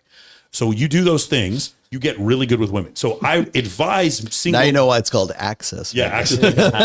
So listen to what I'm saying. I advise. I'm never allowed to hang out with you. Exactly. I advise men to put women in the friend zone. Hear what I said? I didn't say get put in the friend zone. I advise men to put women in the friend zone. If you're a dude, however, and your girl has female friends, or your girl has guy friends, I actually don't mind that. But here's the part that's going to surprise you. It's not the guy friends who hit on her. I'm not worried about that. If you ever watched a stripper, she can put guys in a fucking box. Guys who hit on girls, they give away their game. They're actually easy. Women can handle guys hitting on them. That's not the problem. It's her guy friends who don't hit on her. That are surrounded by beautiful women. Fuck her up. You know what I'm saying, right? Oh, yeah. That these guys are surrounded by beautiful women. We've been alone, and we've been out to eat at the bar, and we had a great time, and he didn't even. Right, but hold on, but it's your girlfriend, and she has a guy friend, and he never hits on her.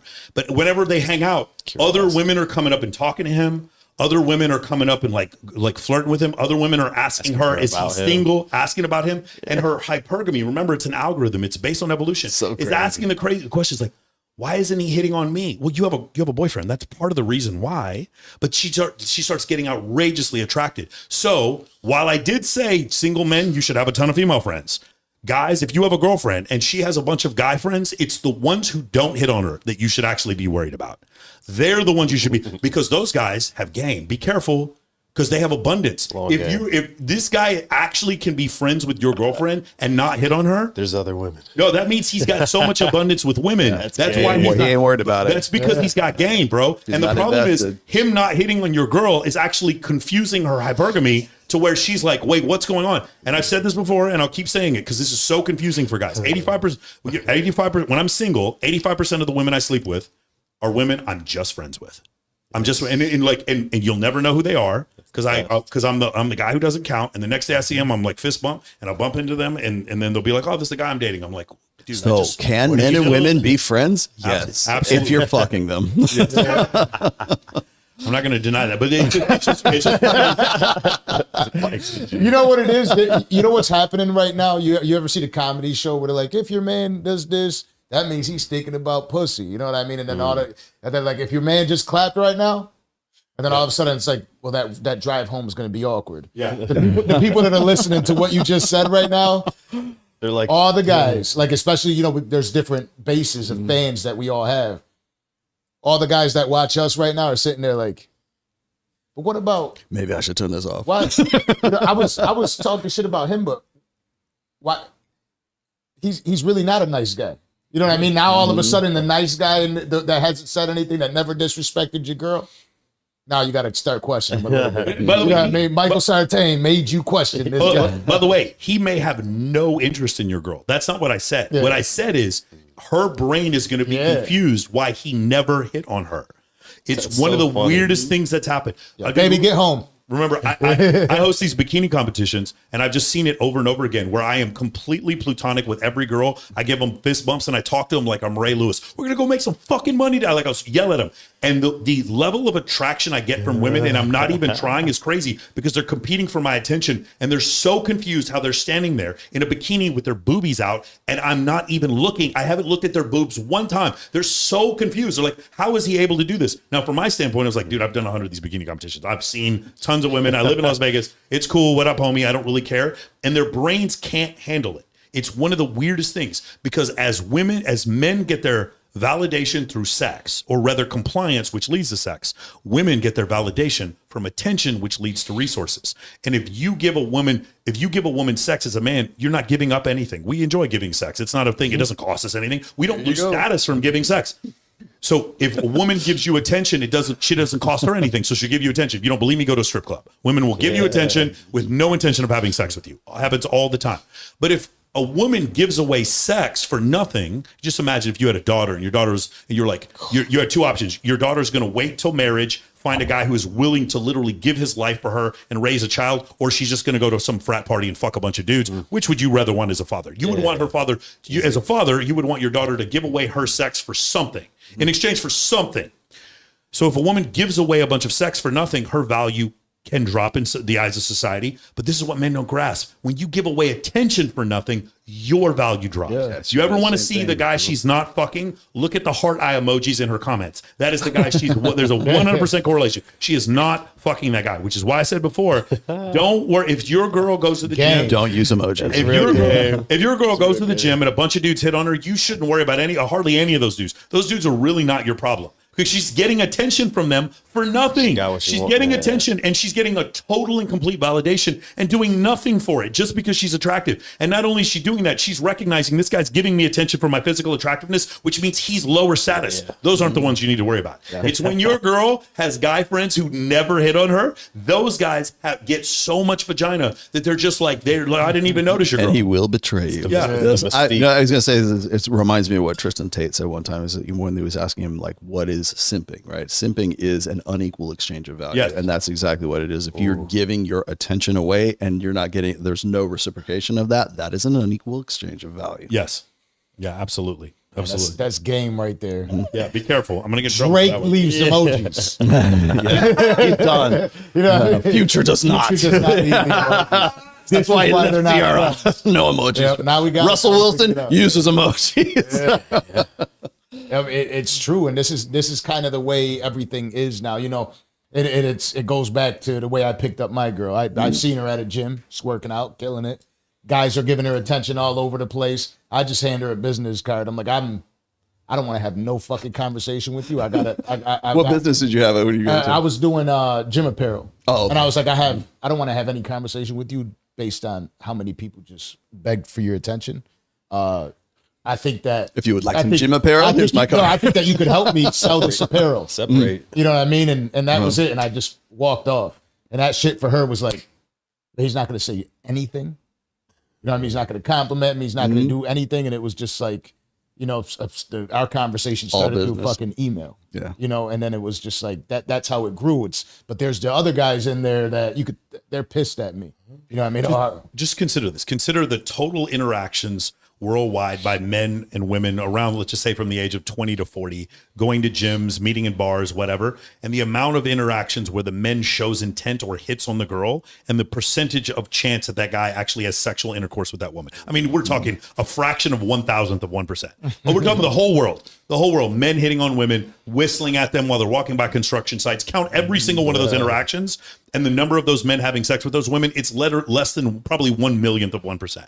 Now count all the guys who showed a bunch of status to a girl, never hit on her, and the likelihood of them ending up hooking up, it's probably in the 20 or 30%. It's like 9 orders of magnitude high. Your probability of sleeping with a girl by not showing intent is like 9 orders of magnitude higher, which means, sorry, pickup artists, women do not sleep with you because of your intent. They sleep with you because of your status. And if you can show your status with low perceived effort and social status, social cues from other people, social proof and pre-selection from other women, I'm not just saying that it's effective. You can also do cold approach and be really handsome and get girls too. I'm not saying that's not a thing, but it's so much more effective if you can use social media, social proof, and pre-selection in order to generate attraction from women. It's just so much more effective. And especially if we're talking about the most attractive women, because I've had several of them on my show, and I ask them, how did you meet the guy you're with? And they always say the same thing. I picked him. They're always like, I picked him. A friend of mine introduced me to him and I thought it was cute. And then I decided I wanted to go after him. That's what they always say. And why is that? It's because in her mind, she thinks she picked him, but that's not what happened. That's not what happened. What happened was the guy came, he was probably attracted to her, and he showed her these small hints of status, whether he wasn't staring at her boobs. His voice didn't crack when he talked to her like every other dude. He never qualified to her. He was really funny. Other women were flirting with him, and he showed pre-selection. That's a big one, man. status, and he showed that he was relevant. He showed all these things, and he was competent in one way or another, and she decided that she wanted to be with him. And if you were like, that's essentially what happens. That's actual game. Understanding that women sleep with you because of your status and not because of your intent is actual game. Thinking that women sleep with you because of your intent is called cold approach pickup. That's where they kind of screw up. Guys who do a lot of pickup will sleep with a lot of women, but they're not sleeping with women because they have game. They're sleeping with women because when they go up and touch them lewdly, like inappropriately in a bar, what they're doing is they're selecting for what's called a sociosexual group of women. It's a group of women, maybe depending on where you are, maybe between like 7 and 3% of women, somewhere in that area. And when you meet one of those women, they are down to fuck, but they're not down to fuck because you touch them. They're down to fuck in spite of the fact that you touch them. It's just you shorten the seduction process. If you want to generate attraction with a woman, or you want to sleep with the hottest women, it is social proof. It is absolutely, positively social proof. And if you don't ask me, listen to any guy that you've seen that slept with hundreds of beautiful women, and they will all tell you the same thing. It was their fame, their social proof, other women like introduced them, they slid in the DM, it was fucking pre-selection, any of those things. That's what they will always tell you. I have never heard a girl who's a 10 being like, yeah, some guy did cold approach fucking day game pickup in a fucking mall and picked me up. Yet most pickup artists I know, they're in malls doing day game. Yeah. And so that's the thing. It's like, this is the part. This is, again, we talk about the women getting upset. Dude, guys get upset because if what I'm saying is true, then there's a $15 billion pickup industry that didn't really need to happen. You know? Yeah. And so that makes people very upset. There's a billion people in the chat right now that's going to be like, oh, you just have to be good looking. That's all. And I'm like, that is definitely a part of it. I think you have to be good looking. Definitely helps. I think it definitely helps. But once you get past that, then where are you at? I think being really good looking helps a lot more in pickup than it does in social circle. I think in social circle, you take women from an unfamiliar environment to a familiar environment. And in doing so, your looks count less and your height counts less. Height counts less. All these things count less, and you have more of an ability to show more attributes that went more attraction trigger. Let's just say, I've heard some people say, like Mystery said there's like 6 attraction triggers. My buddy Dan says there's like 12. Let's just say there's 50 attraction triggers. If these attraction triggers exist, then you can trigger more of them. But when you first meet a woman, you only get height, looks, maybe money, depending if you're wearing an AP or a Paddock, like you maybe the Lambo. Like you can show status, maybe a little bit, and you're going to show height, and you're going to show like physical attractiveness and like maybe physique. That's it. That's all you get. You could just get those first encounter, like immediately meeting them. Yes. Right. And then if you can get them from like you do, like say an invite opener, hey, we're all going to go out on the lake. Hey, we're all going to go wakeboarding. Hey, we're all going to this charity event. And then she comes there. You can take her, and now you can expose her to the other 45 attraction triggers. And in that case, now you can. This is where you see the guy who has game who ends up getting the girl that the male stripper was trying to get.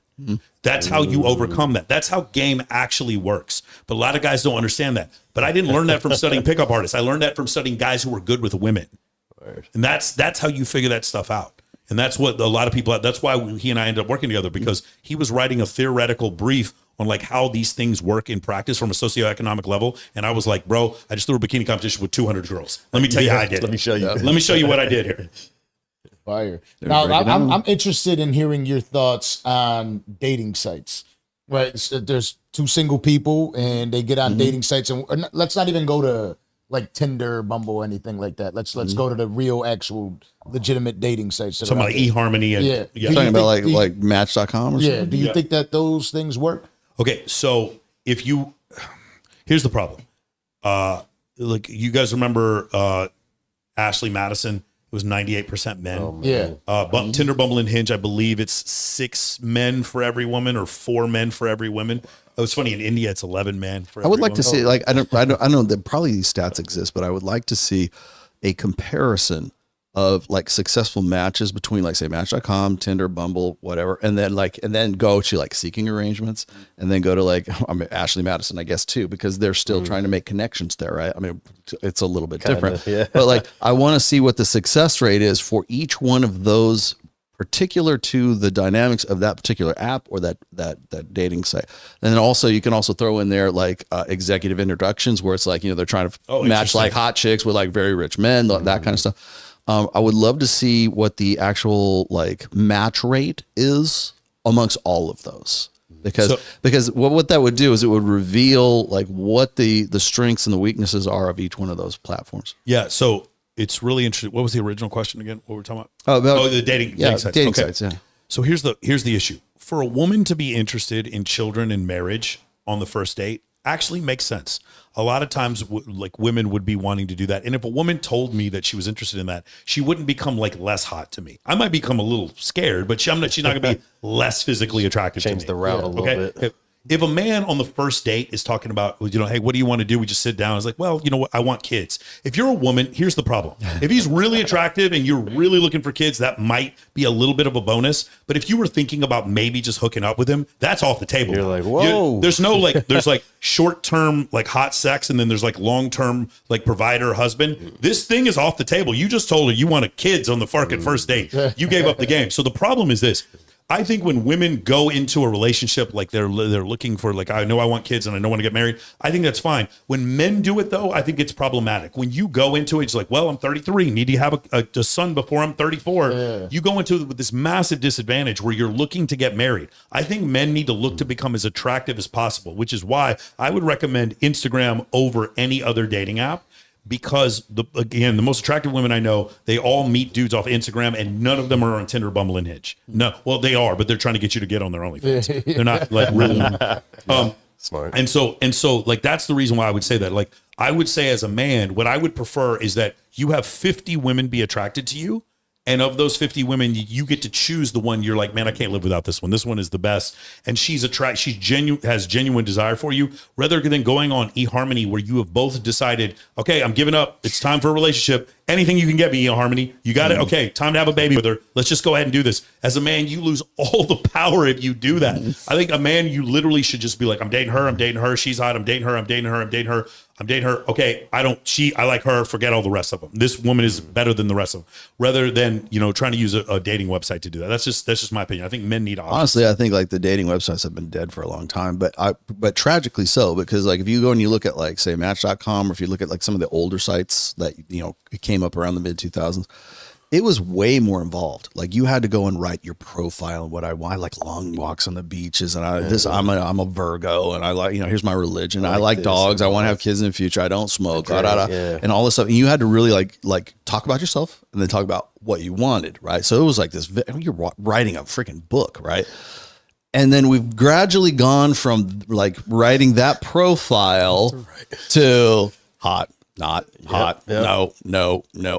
And that's all that. So now we've gone from like sort of being really kind of like insightful and sort of cerebral about like what we're looking for to no fishing pictures, not that kind of like that kind of shit. And so, and he was saying before is like Instagram, it's not even like like Tinder, Hinge, and Bumble right now are sort of a dying app right now, because fewer and fewer people actually they're using it for advertising. They're not using it for actual matching up.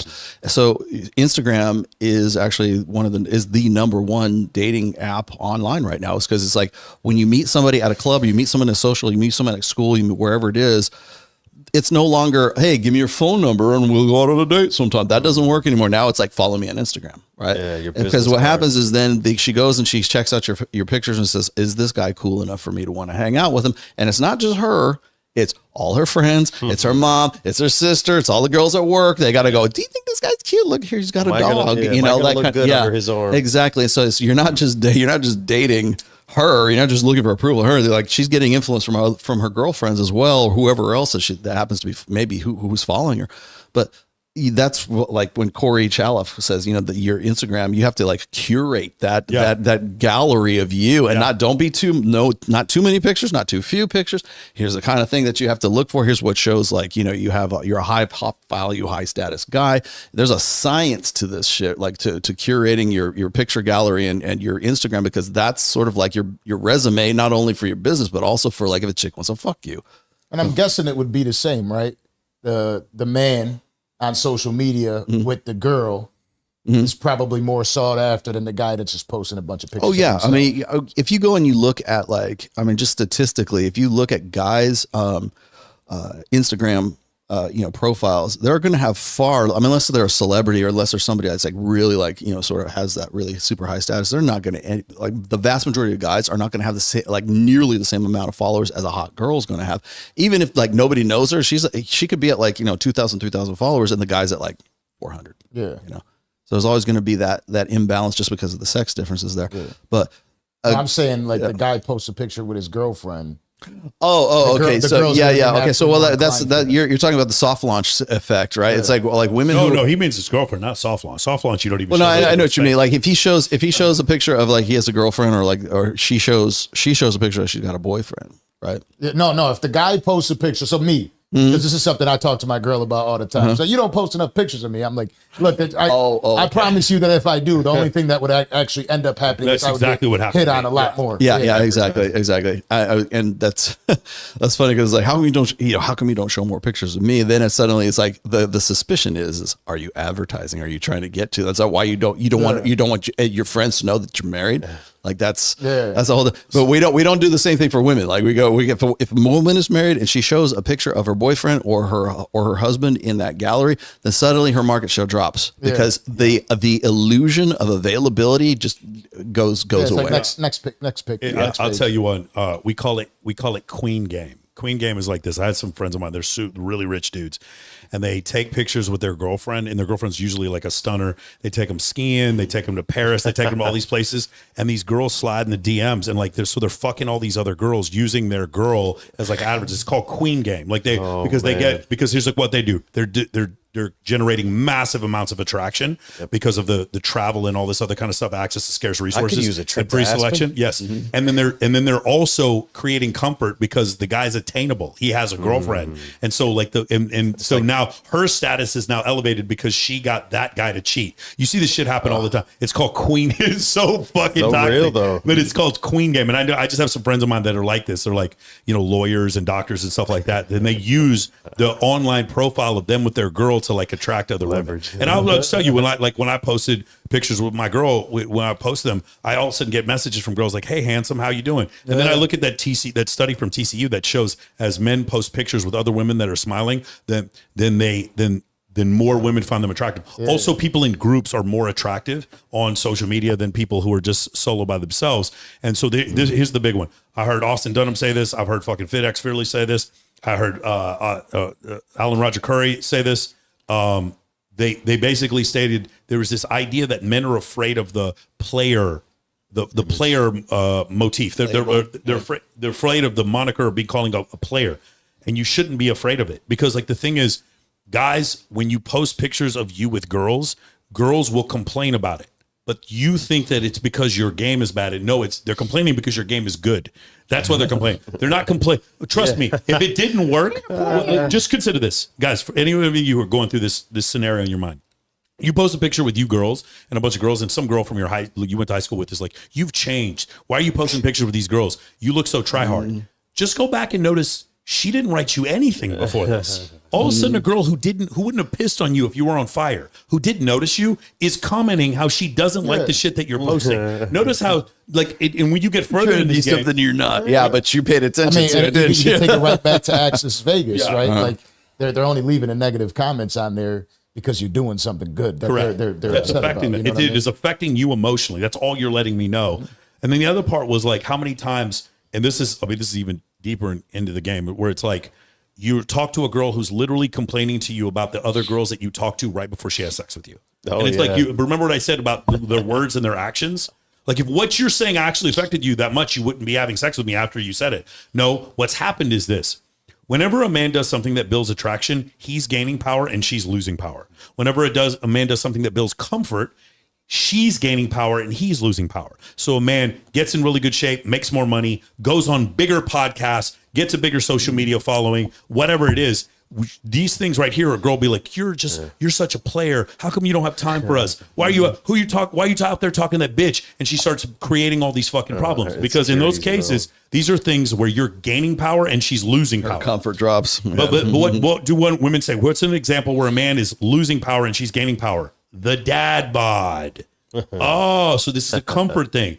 The dad bods. Let's stay at home. Let's sit and watch Netflix together. Let's eat this ice cream together. Honey, you don't need to go to the gym. Why do you work so much? All these things that you're doing, these are things where she's gaining power. An extra scoop of rice. An extra scoop of rice. And then the other part is like, oh, he stays home with the kids and takes out the trash. And all these things, she's gaining power and you're losing power, which builds comfort. If she's attracted to you and you build comfort, you're Prince Charming. There's nothing wrong with that. The problem is when you have a ton of comfort and no attraction, you are her gay best friend. That's what it ends up being. You have to maintain this level of attraction. And when you build a ton of attraction with a woman, she is going to tell you everything she can and say every single thing she can to try to stop you from building. Women are never, just imagine, a deer is never going to tell you how to kill a deer. It's never going to happen. Right. Women are never going to give you the playbook and how to build a track. Could you imagine? I'm friends with Lindsay Palis. It's a huge model. Could you imagine if Lindsay Palis was like, well, guys, if you just did these 3 things, I'd have sex with you. Every dude would do those exactly things. that. Yeah. Of course. So, of course, from an evolutionary standpoint, she's never going to give you the game. It's never going to work like that. So what's going to happen is like when you generate enough attraction with a woman, she's going to start doing things to pull you away. You're getting too far ahead.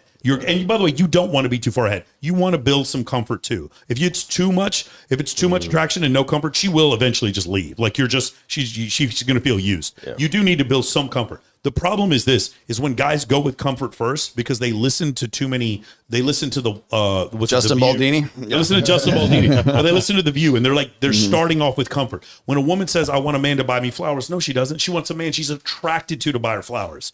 You know, just imagine a homeless person coming up to her and be like, "Hey, I just want to give you these flowers." She's going to say, "Thank you for the flowers," throw them away, and her vagina's not going to get wet because a homeless guy bought her flowers. But if a guy she's super attracted to at work snuck out and bought her flowers, she'd be like, "Oh my God, he's so hot." No, you don't want a man to buy your flowers. You want a man you're attracted to buy your flowers. You don't want a man to open up to you and be vulnerable. You want a man you're attracted to open up to you and be vulnerable. But women don't understand the difference between attraction and comfort. So that's why they say these things that confuse us as men. It's funny because they're already ahead of that spot, like being attracted to it. Like they it's not even a thought in their head. It's not even an afterthought that the guy has to like already be attracted because in her head, he's already attractive. Yeah, she can't tell the difference. I love it when I get flowers from a man that you're attracted to. Oh yeah, well, because she's already moved past that part in the narrative. If we go to a bikini competition, if I take you guys, I'll make you guys judge a bikini competition. If you come, you're like, that girl's hot, and even the girls that are unattractive, you're like, yeah, she's not attractive. But you'll see it, you'll be like, she's not. Your brain will register she's not attractive. If we did a male thing, a similar thing, he'd be like, he's hot, and they don't even remember the other ones exist. It's like they don't think these men are unattractive. They don't see them. They don't actually They're literally invisible. Tell me I'm wrong, but like then you look, dude, there's this one study, I can't remember which university, I think it was the Royal Society did one, where they were looking at the likelihood of you going a year without sex as a man, and the number one correlation was your income. It's like if you made no income and lived with your parents, the likelihood just went way up that you didn't have sex in the last year. Interesting. Keep telling me that I'm wrong. Keep telling me that women notice all men. No, they don't. They notice men they're attracted to. That is the only ones that they notice. They don't remember what the mailman looks like. They don't remember what the guy who gave them their Chick-fil-A looks like, but they remember the guy in the Lambo. They remember what color his eyes were, and they remember the brand of sunglasses he was wearing. That's just how they are. So you need to understand, it doesn't make women bad. You just need to understand these concepts and say, this is the world. Those are the rules of the game. These are the rules. Yeah. These are the rules. When I go to the ref, I'm not telling the ref, hey ref, help me win the game. I'm saying, hey ref, can you give me the block charge rule? Can you tell me how you're going to call this one tonight? Just tell me what the fucking rules are. That's what I want to do. So women not only are like, not women, but just in general, the woke media, whatever you want to call it, is not only giving you bad advice, they're fucking telling you don't even get to know the rules. You shouldn't even kind of know the rules. You know this concept like women are mysterious and nobody can figure them out? That's bullshit. You can figure them out. Read some books on evolutionary psychology. Who made up that whole thing? Women are mysterious. Never going to figure them out. You know who made that up? Women. I completely disagree. I have sit there and I've seen one more time after another. Women are more susceptible to a man's status than the other way around. That means now, do I understand every woman in every case? No. And are men definitely more simple than women? Yes. But this idea that you can't understand women, no, that is a falsehood that has been purported by women. Yeah. And it's just because it's not true. Yeah, they find it offensive. I remember at the end of like when I was on Dr. Phil and I was having to deal with what Robin McGraw is his wife. And like her parting comments were I find it offensive that any man would think that they knew the nature of women or that women have like this, predictable nature. And it's the predictability, because if you as a guy can say, I know the game, I know at least enough to reliably predictably be able to sort of understand what you're going to be about, and I can create contingencies so that I can make myself more attractive to you. But if you're too good at that, you do understand the game, and every time you go up and talk to a girl, you get in her pants, you absolutely know what to do, you're super smooth. What's the name for you now? What are you called? A player. You're a player. But what else are you? Let's go even further. What are you? You get with all these different girls. You know, like again, a man whore. No. Again, if you're not supposed to know how to predict women's behavior, but if you do, then you're a player, and if you really do, you're a narcissist. Right. You're gaslighting her. Yeah. But wait a second. But I love bombing. Hold on a second. How could gaslighting even be a thing if we didn't know how women worked? Just consider that one more time. Yeah. How could it even be a thing if the nature of woman was unknowable? How would these toxic things even be toxic? Well, it's the same they're thing not about toxic if they're not effective. And I'm not, by the way, I'm not saying you should do any of these. I don't agree with these concepts. But this idea that women are unknowable is a myth that has been fed to you by women. It is not true. They are quite knowable. And it's just like, because if you don't believe me, you'll see some guys. It's so funny when you look at body counts, like the bottom 26% of men under the age of 30 are at 0. You take the median, which is like 15 or 5 or 15, somewhere 15, in that. yeah. It's 15. And then you go up to the top 5%, it's 60. So 0, 5, 60. That means some men know what they're doing, and most men don't. It is a perfect example. That's why I like when we got in the conversation with Adam Sosnick today. They were talking about, is the red pill dead, right? Or is game doesn't. You probably heard this a million times. Game doesn't work. The red pill doesn't work. Then why are we still talking about it in 2024? If it was ineffective, why is this? Why is it still a topic since at least as far back as 2002, and yet we still seem to be coming back to that same topic because it works, because it has merit. Gems. So like, what do you guys got going on? And you know what? Before I get into that, there's one thing before we close out. Do you guys disagree on anything? Yeah. So there's a couple things. I keep track of them because I don't want people to think like we're just like one. Yeah, we do. That's important. Yeah. One monolith. He would not vote for a female politician. I would. I think the Olivia Goodman, who runs Las Vegas, is fantastic. She got us back to work when everybody else was trying to keep the fucking city down. I definitely would vote for. I would vote for. There's a bunch of women that I would vote for. We disagree on mate choice copying. We disagree on dual mating strategy versus mate switching strategy, mate switching hypothesis. And it's funny because my buddy who's an evolutionary psychologist agrees with him. And so we have that debate sometimes. I just think it's mostly mate switching. I don't think that there's no. My point is that I think that mate switching implies there's already been a mating there in the first place. And what are the mechanics to get you to the point where you go, oh, I'm going to switch? Well, you had to have something that got you to the point where you had a mate. So that's really it really comes down to like what the theory between like dual mating strategy versus mate switching strategy. I think both of these kind of get like sort of pervert. Well, okay, so dual mating is really alpha fucks and beta bucks, and I think it gets really bastardized because a lot of people think that dual mating means that she goes and she gets with the guy and she cheats on him and cuckolds one guy and with another guy, right? That's not dual mating. Dual mating is the idea that women have short-term sexual a short-term sexual need or looking for genetic benefits through short-term sexual encounters, right? And then there's the long-term security, which is provisioning, protection, and parental investment. Alpha fucks, beta bucks. That's the the nuts and bolts of dual mating strategy. Okay, now people will say, well, it's not a strategy. It's just their natural propensity. Like we start splitting hairs and get into semantics and everything like that. Essentially, what it is there's a dualistic, pluralistic nature to how women go about sexual selection. So there's the guy who has the good genes. He's the cad. There's a guy who looks like he's going to be a good long-term mate, right? The guy's going to be a good dad, right? So it's dads versus cads. Essentially, that's been going on for a long time, and it refers back to a concept of what's called ovulatory shift, a lot of other things that go along with it. Now, the new, more, I think, really kind of contrived side of this, which is mate switching hypothesis, which means that women only stick to the beta buck side of things, and the only reason they cheat, and by the way, it's there has to be a mating before there's a cheating, right? So what happens is when a woman is already in a pairing, in a pair bonded relationship, that the only reason like she cheats is because she's found a bigger and better deal. She's with a guy who's, a garbage man, and she finds a guy who's an exec, and just, that guy has more status. He has more attractive qualities. He's going to be he's basically jumping ship up to a bigger and better deal, as in lifestyle, as in protection, provisioning, and parental investment. So when it comes to mate switching hypothesis, my disagreement there is that, first of all, I think it's kind of contrived because I think it's kind of trying to throw feminists and a female, a gynocentric social order, a bone, right? They're trying to sort of like march back the ugliness of dual mating strategy. And really, I don't think that the two of them can't coexist. I think dual mating strategy might be the way that men and women come together when women make their sexual selections, when they see a guy, this guy's hot, this guy's not, this guy's invisible, this guy's not invisible, right?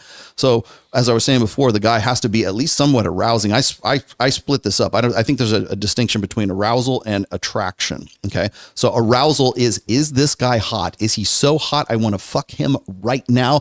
Hot guy in the foam cannon party in Cancun on spring break. I was drunk, he was cute, and one thing led to another. Okay. That's the alpha fuck side of it. Then there's the beta buck side of it, which is attraction. Does he have does he love his mom? Does he like dogs? Does he want to go to Disneyland? Does he want to have kids in the future? Is he funny? All of these other qualities, value added qualities that go along with that. The ideal situation is to find the guy who looks like Henry Cavill, who fucks the shit out of her, and also has a lot of fame, status, high value guy on the opposite side of that. So you've got like sort of it's the Madonna whore complex, but it's like in reverse for women, right? So there's the guy who's like, he's the best of both of those things. That's the ideal situation. Women will describe this as the total package. They're looking for the whole package. They're looking for a guy who's the best of both worlds. The problem is those guys rarely exist in the same individual. So there's guys that are good for fucking, and they're the fuck boys. Women will literally call them fuck boys. And then there's the guy who's like, well, I wanted him, I settled for him because I'm 30 years old, and my eggs are drying up, and I really need to have a family pretty soon, and I need a man with benefits, right? So that's really the pluralistic nature of women's sort of sexual strategies. Then there's the mate switching strategy, which of course I think the major flaw in is that it doesn't recognize the alpha fuck side of that equation. It only focuses on the beta buck side, which is provisioning, protection, and parental investment. And so that's the only thing that's valuable. And it's also, I think it's mischaracterized because we only look at it in a pair bonding situation, like that's the ultimate goal, which is pair bonding. Okay. It's how are we going to form a family? And I think that's a very popular narrative right now because we're in the age of the tradcons and moralism and everything else, and we ought to be forming families because the fertility rate is in the shitter, and so that should be what we're focusing on right now. When in fact it completely ignores the fact that women just want to fuck sometimes. That's all they want to do because they see the hot guy and they want to get after it with that guy. So this is I can't stop smirking. Go ahead, Mike. I'm going to explain. Stop smirking because his face the whole time. He's like, I'm coming for you. No, it's not. I'm going to explain the same thing he explained, but like from a different perspective. I don't think that they can't coexist. Put it that way. I don't necessarily. I think that mate switching would come after. We both agree that they coexist. The difference is this, right? So the reason why is there was a study done where about 80% of the time when women had cheated on they fell in love with their affair partner, and it was about 30% of the time with men. And also most women don't cheat most of the time. They do cheat some, but it's like less than 20% of the time they cheat. So if that's the case, then the idea that they're so drawn by Chad Thundercock that they're going to go cheat, they would do it more. So what I'm saying is when they're like, say, 18 to 23, I think dual mating strategy is a little bit more prevalent in them because they don't have a singular, like what he said about the pair bonding, they don't have a singular man who's providing for them. So in that case, they might have one guy that they see as like future potential and another guy who's just a hot bartender that they're screwing. I definitely think that's the case. But I think majority of the time for majority of women, they don't cheat. And so and I know a lot of red pill guys are getting pissed at this. No, they all cheat all the time. No, most of the time, studies have shown men cheat more than women. And so if that's the case, then what I believe is for a woman, just consider like if a woman were to cheat on her husband who actually makes more money with a guy who makes less money and falls in love with that guy, that is a terrible evolutionary adaptation. And when Dr. Buss explained it like that, I was like, yeah, I kind of agree. And so I think it's mostly mate switching hypothesis. Now, can the mate switching be bigger, better deal? Can she see a guy who's better looking in a bigger, better deal and say, I'd rather be with that guy? Yes. But generally when she does that, she switches. She doesn't stop. She doesn't like leave. She leaves her husband and doesn't go back to her husband. She's just picked the new guy. And that's why I believe in the mate switching more than I believe in dual mating. Now, here's the thing. I know a ton of girls are sugar babies, and they're definitely into dual mating strategy. 100%. 100%. But those women have gone through so much shit in their life. They're dealing with so much baggage and trauma. See, and then we qualify it, because if you go and you look at like the situation with Steve Harvey, like Steve Harvey is, you could say he's a simp, whatever you want to talk about it, but his wife that he like builds up and pedestalizes, she's the one that fucked the bodyguard and end up fucking the personal chef as well. These guys are not high value, high status guys. Steve Harvey is, according to mate switching hypothesis, she should never have wanted to get with either one of those dudes. But she's got everything is settled for her. She's got protection, provisioning, parental investment to the moon. But Steve Harvey's not laying down the dick. The bodyguard and I guess the personal chef, like they're rocking her world. That right there, and you can see, I can point out example after example. That's just a high profile, famous guy where it's happening. And so like when I see examples like that, it's like she should never have wanted to do that according to mate switching. He told her to think like a man. Right. But the thing is, exactly. It's true. But the thing is, it's not that she should never, it's that 80% of the time she shouldn't and 20% of the time she should. And I also think the thing about like, what is it?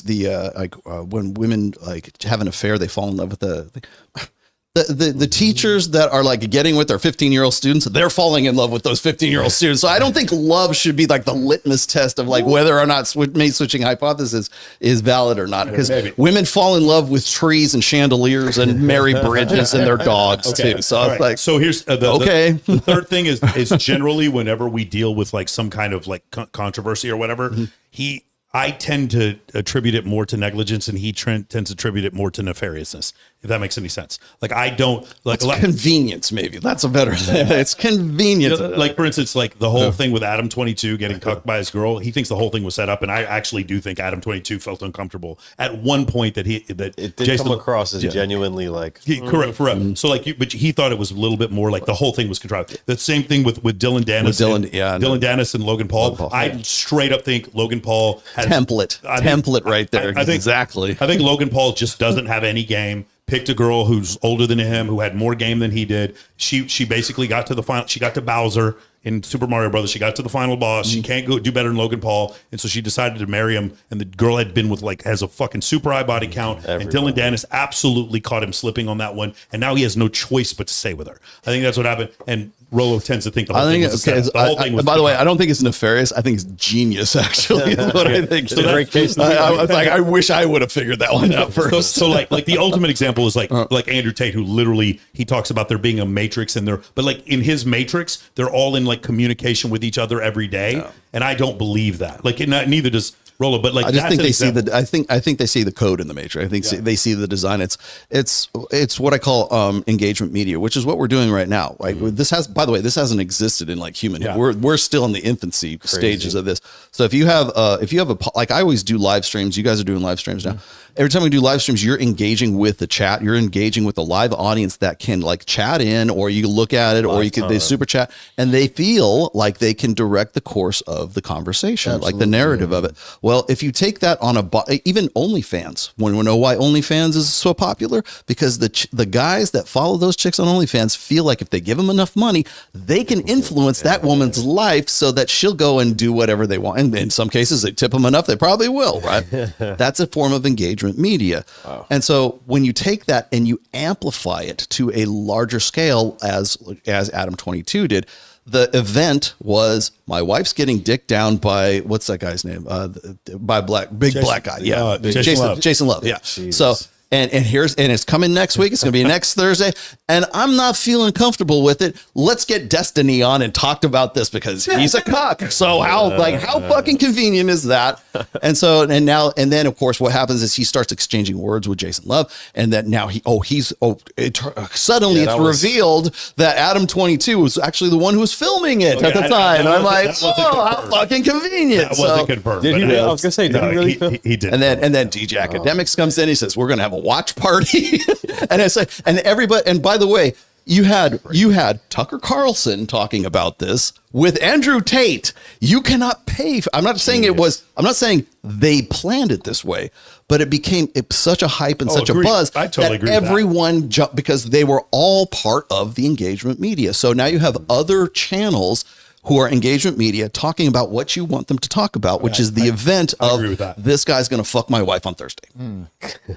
Yeah, no, I agree that they took advantage of what happened afterwards. I just like in most things, like dude, it's genius, absolutely fucking genius. He's probably made billions of dollars out of it. Even if we go back, like when we consider things like Title IX, the Roe versus Wade, what's the word I'm looking for? Birth control, things like that.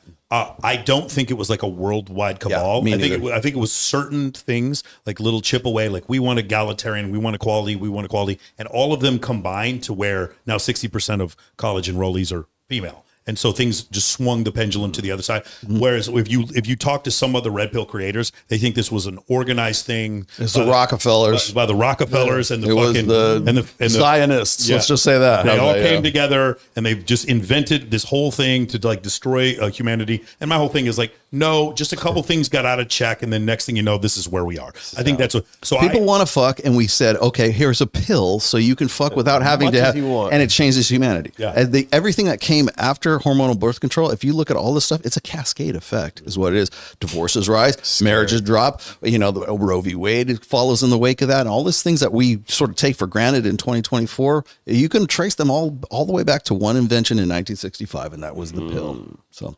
And was it some fiendish cabal of Illuminati smoking in silhouettes and no, it wasn't. It's because human beings want to fuck. Hello. Have you guys humans are going to do what humans are going to do. Have you guys seen that one study? And I don't know if it's been verified, but 60% of the men who look at OnlyFans content are married. Have you seen this? No. Oh, I don't doubt it. Bro, like that. Come on, man. People are not considering the implications of that.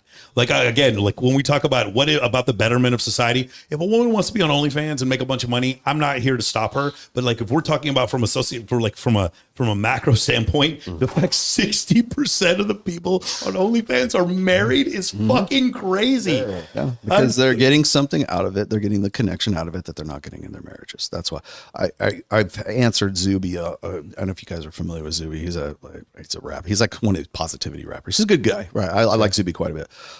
But like he threw out this question. He's like, I just don't understand why like so many guys are into OnlyFans. Like you could just stroke off the porn on for free if you want to, right? And so I said that's not the reason. The reason is that they believe it's engagement media. They believe that somebody on the opposite side of the screen actually gives a shit about them and wants to hear about their fucking day, right? They have to be sexual. Yes, they do. Okay. And the most successful, the highest earning chicks on OnlyFans tend to be the ones that have some sort of attainability. Like they look like they could, I'm going to go home from my shitty job. I'm going to go on OnlyFans. I'm going to throw a few $100 at this chick, and maybe she'll like pay attention to me. It's that girlfriend. It's like the connection. Like they can stroke off, they can get off, they can have an orgasm, right? But they can't have the connection, and that's really the difference between like OnlyFans and porn. Yeah. That's a good point. It definitely. They have a connection with a Filipino man who's texting. Yes, exactly. That's no clue. Yeah. So I had Jasmine Jafar on. She's an attorney, and I asked her. I was like, "Do you think there's a possibility of the FTC coming down on OnlyFans and hitting them with a class action lawsuit for fraud because there's women with 10 million subs on OnlyFans and they didn't write all those guys back.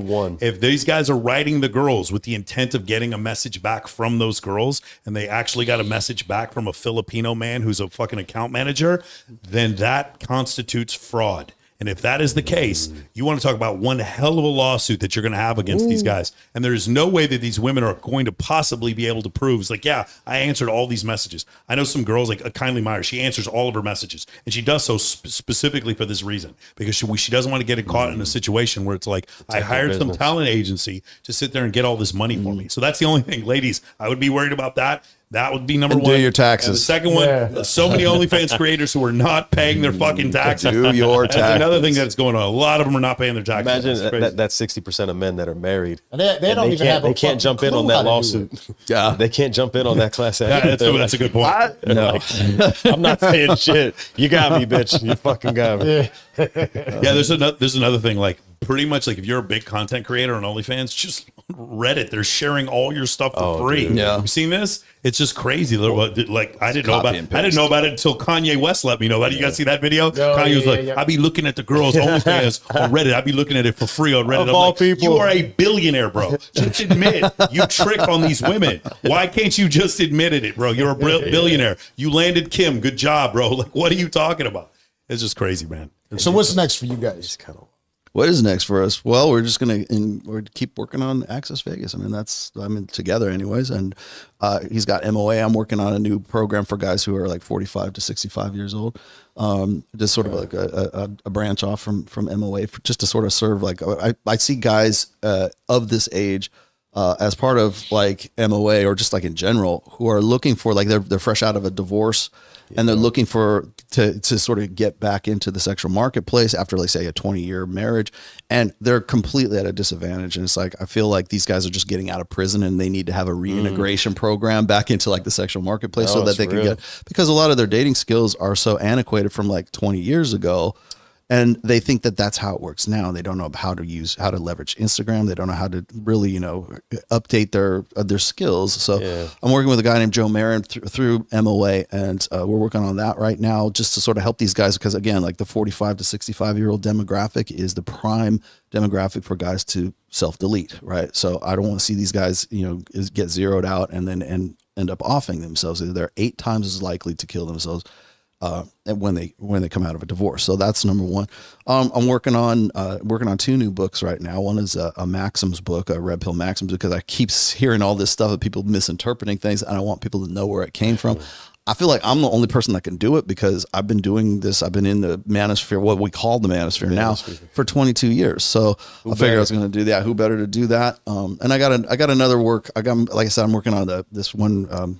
I don't really know what to call it, but it's a series. I might turn it into a book, but it's like what happened since the pill, right? Like it's the decade between like 1965 and 1975 right now, and all of the social changes that happened as a result of hormonal birth control, like the rise in divorce. We talked a little bit about it during the show.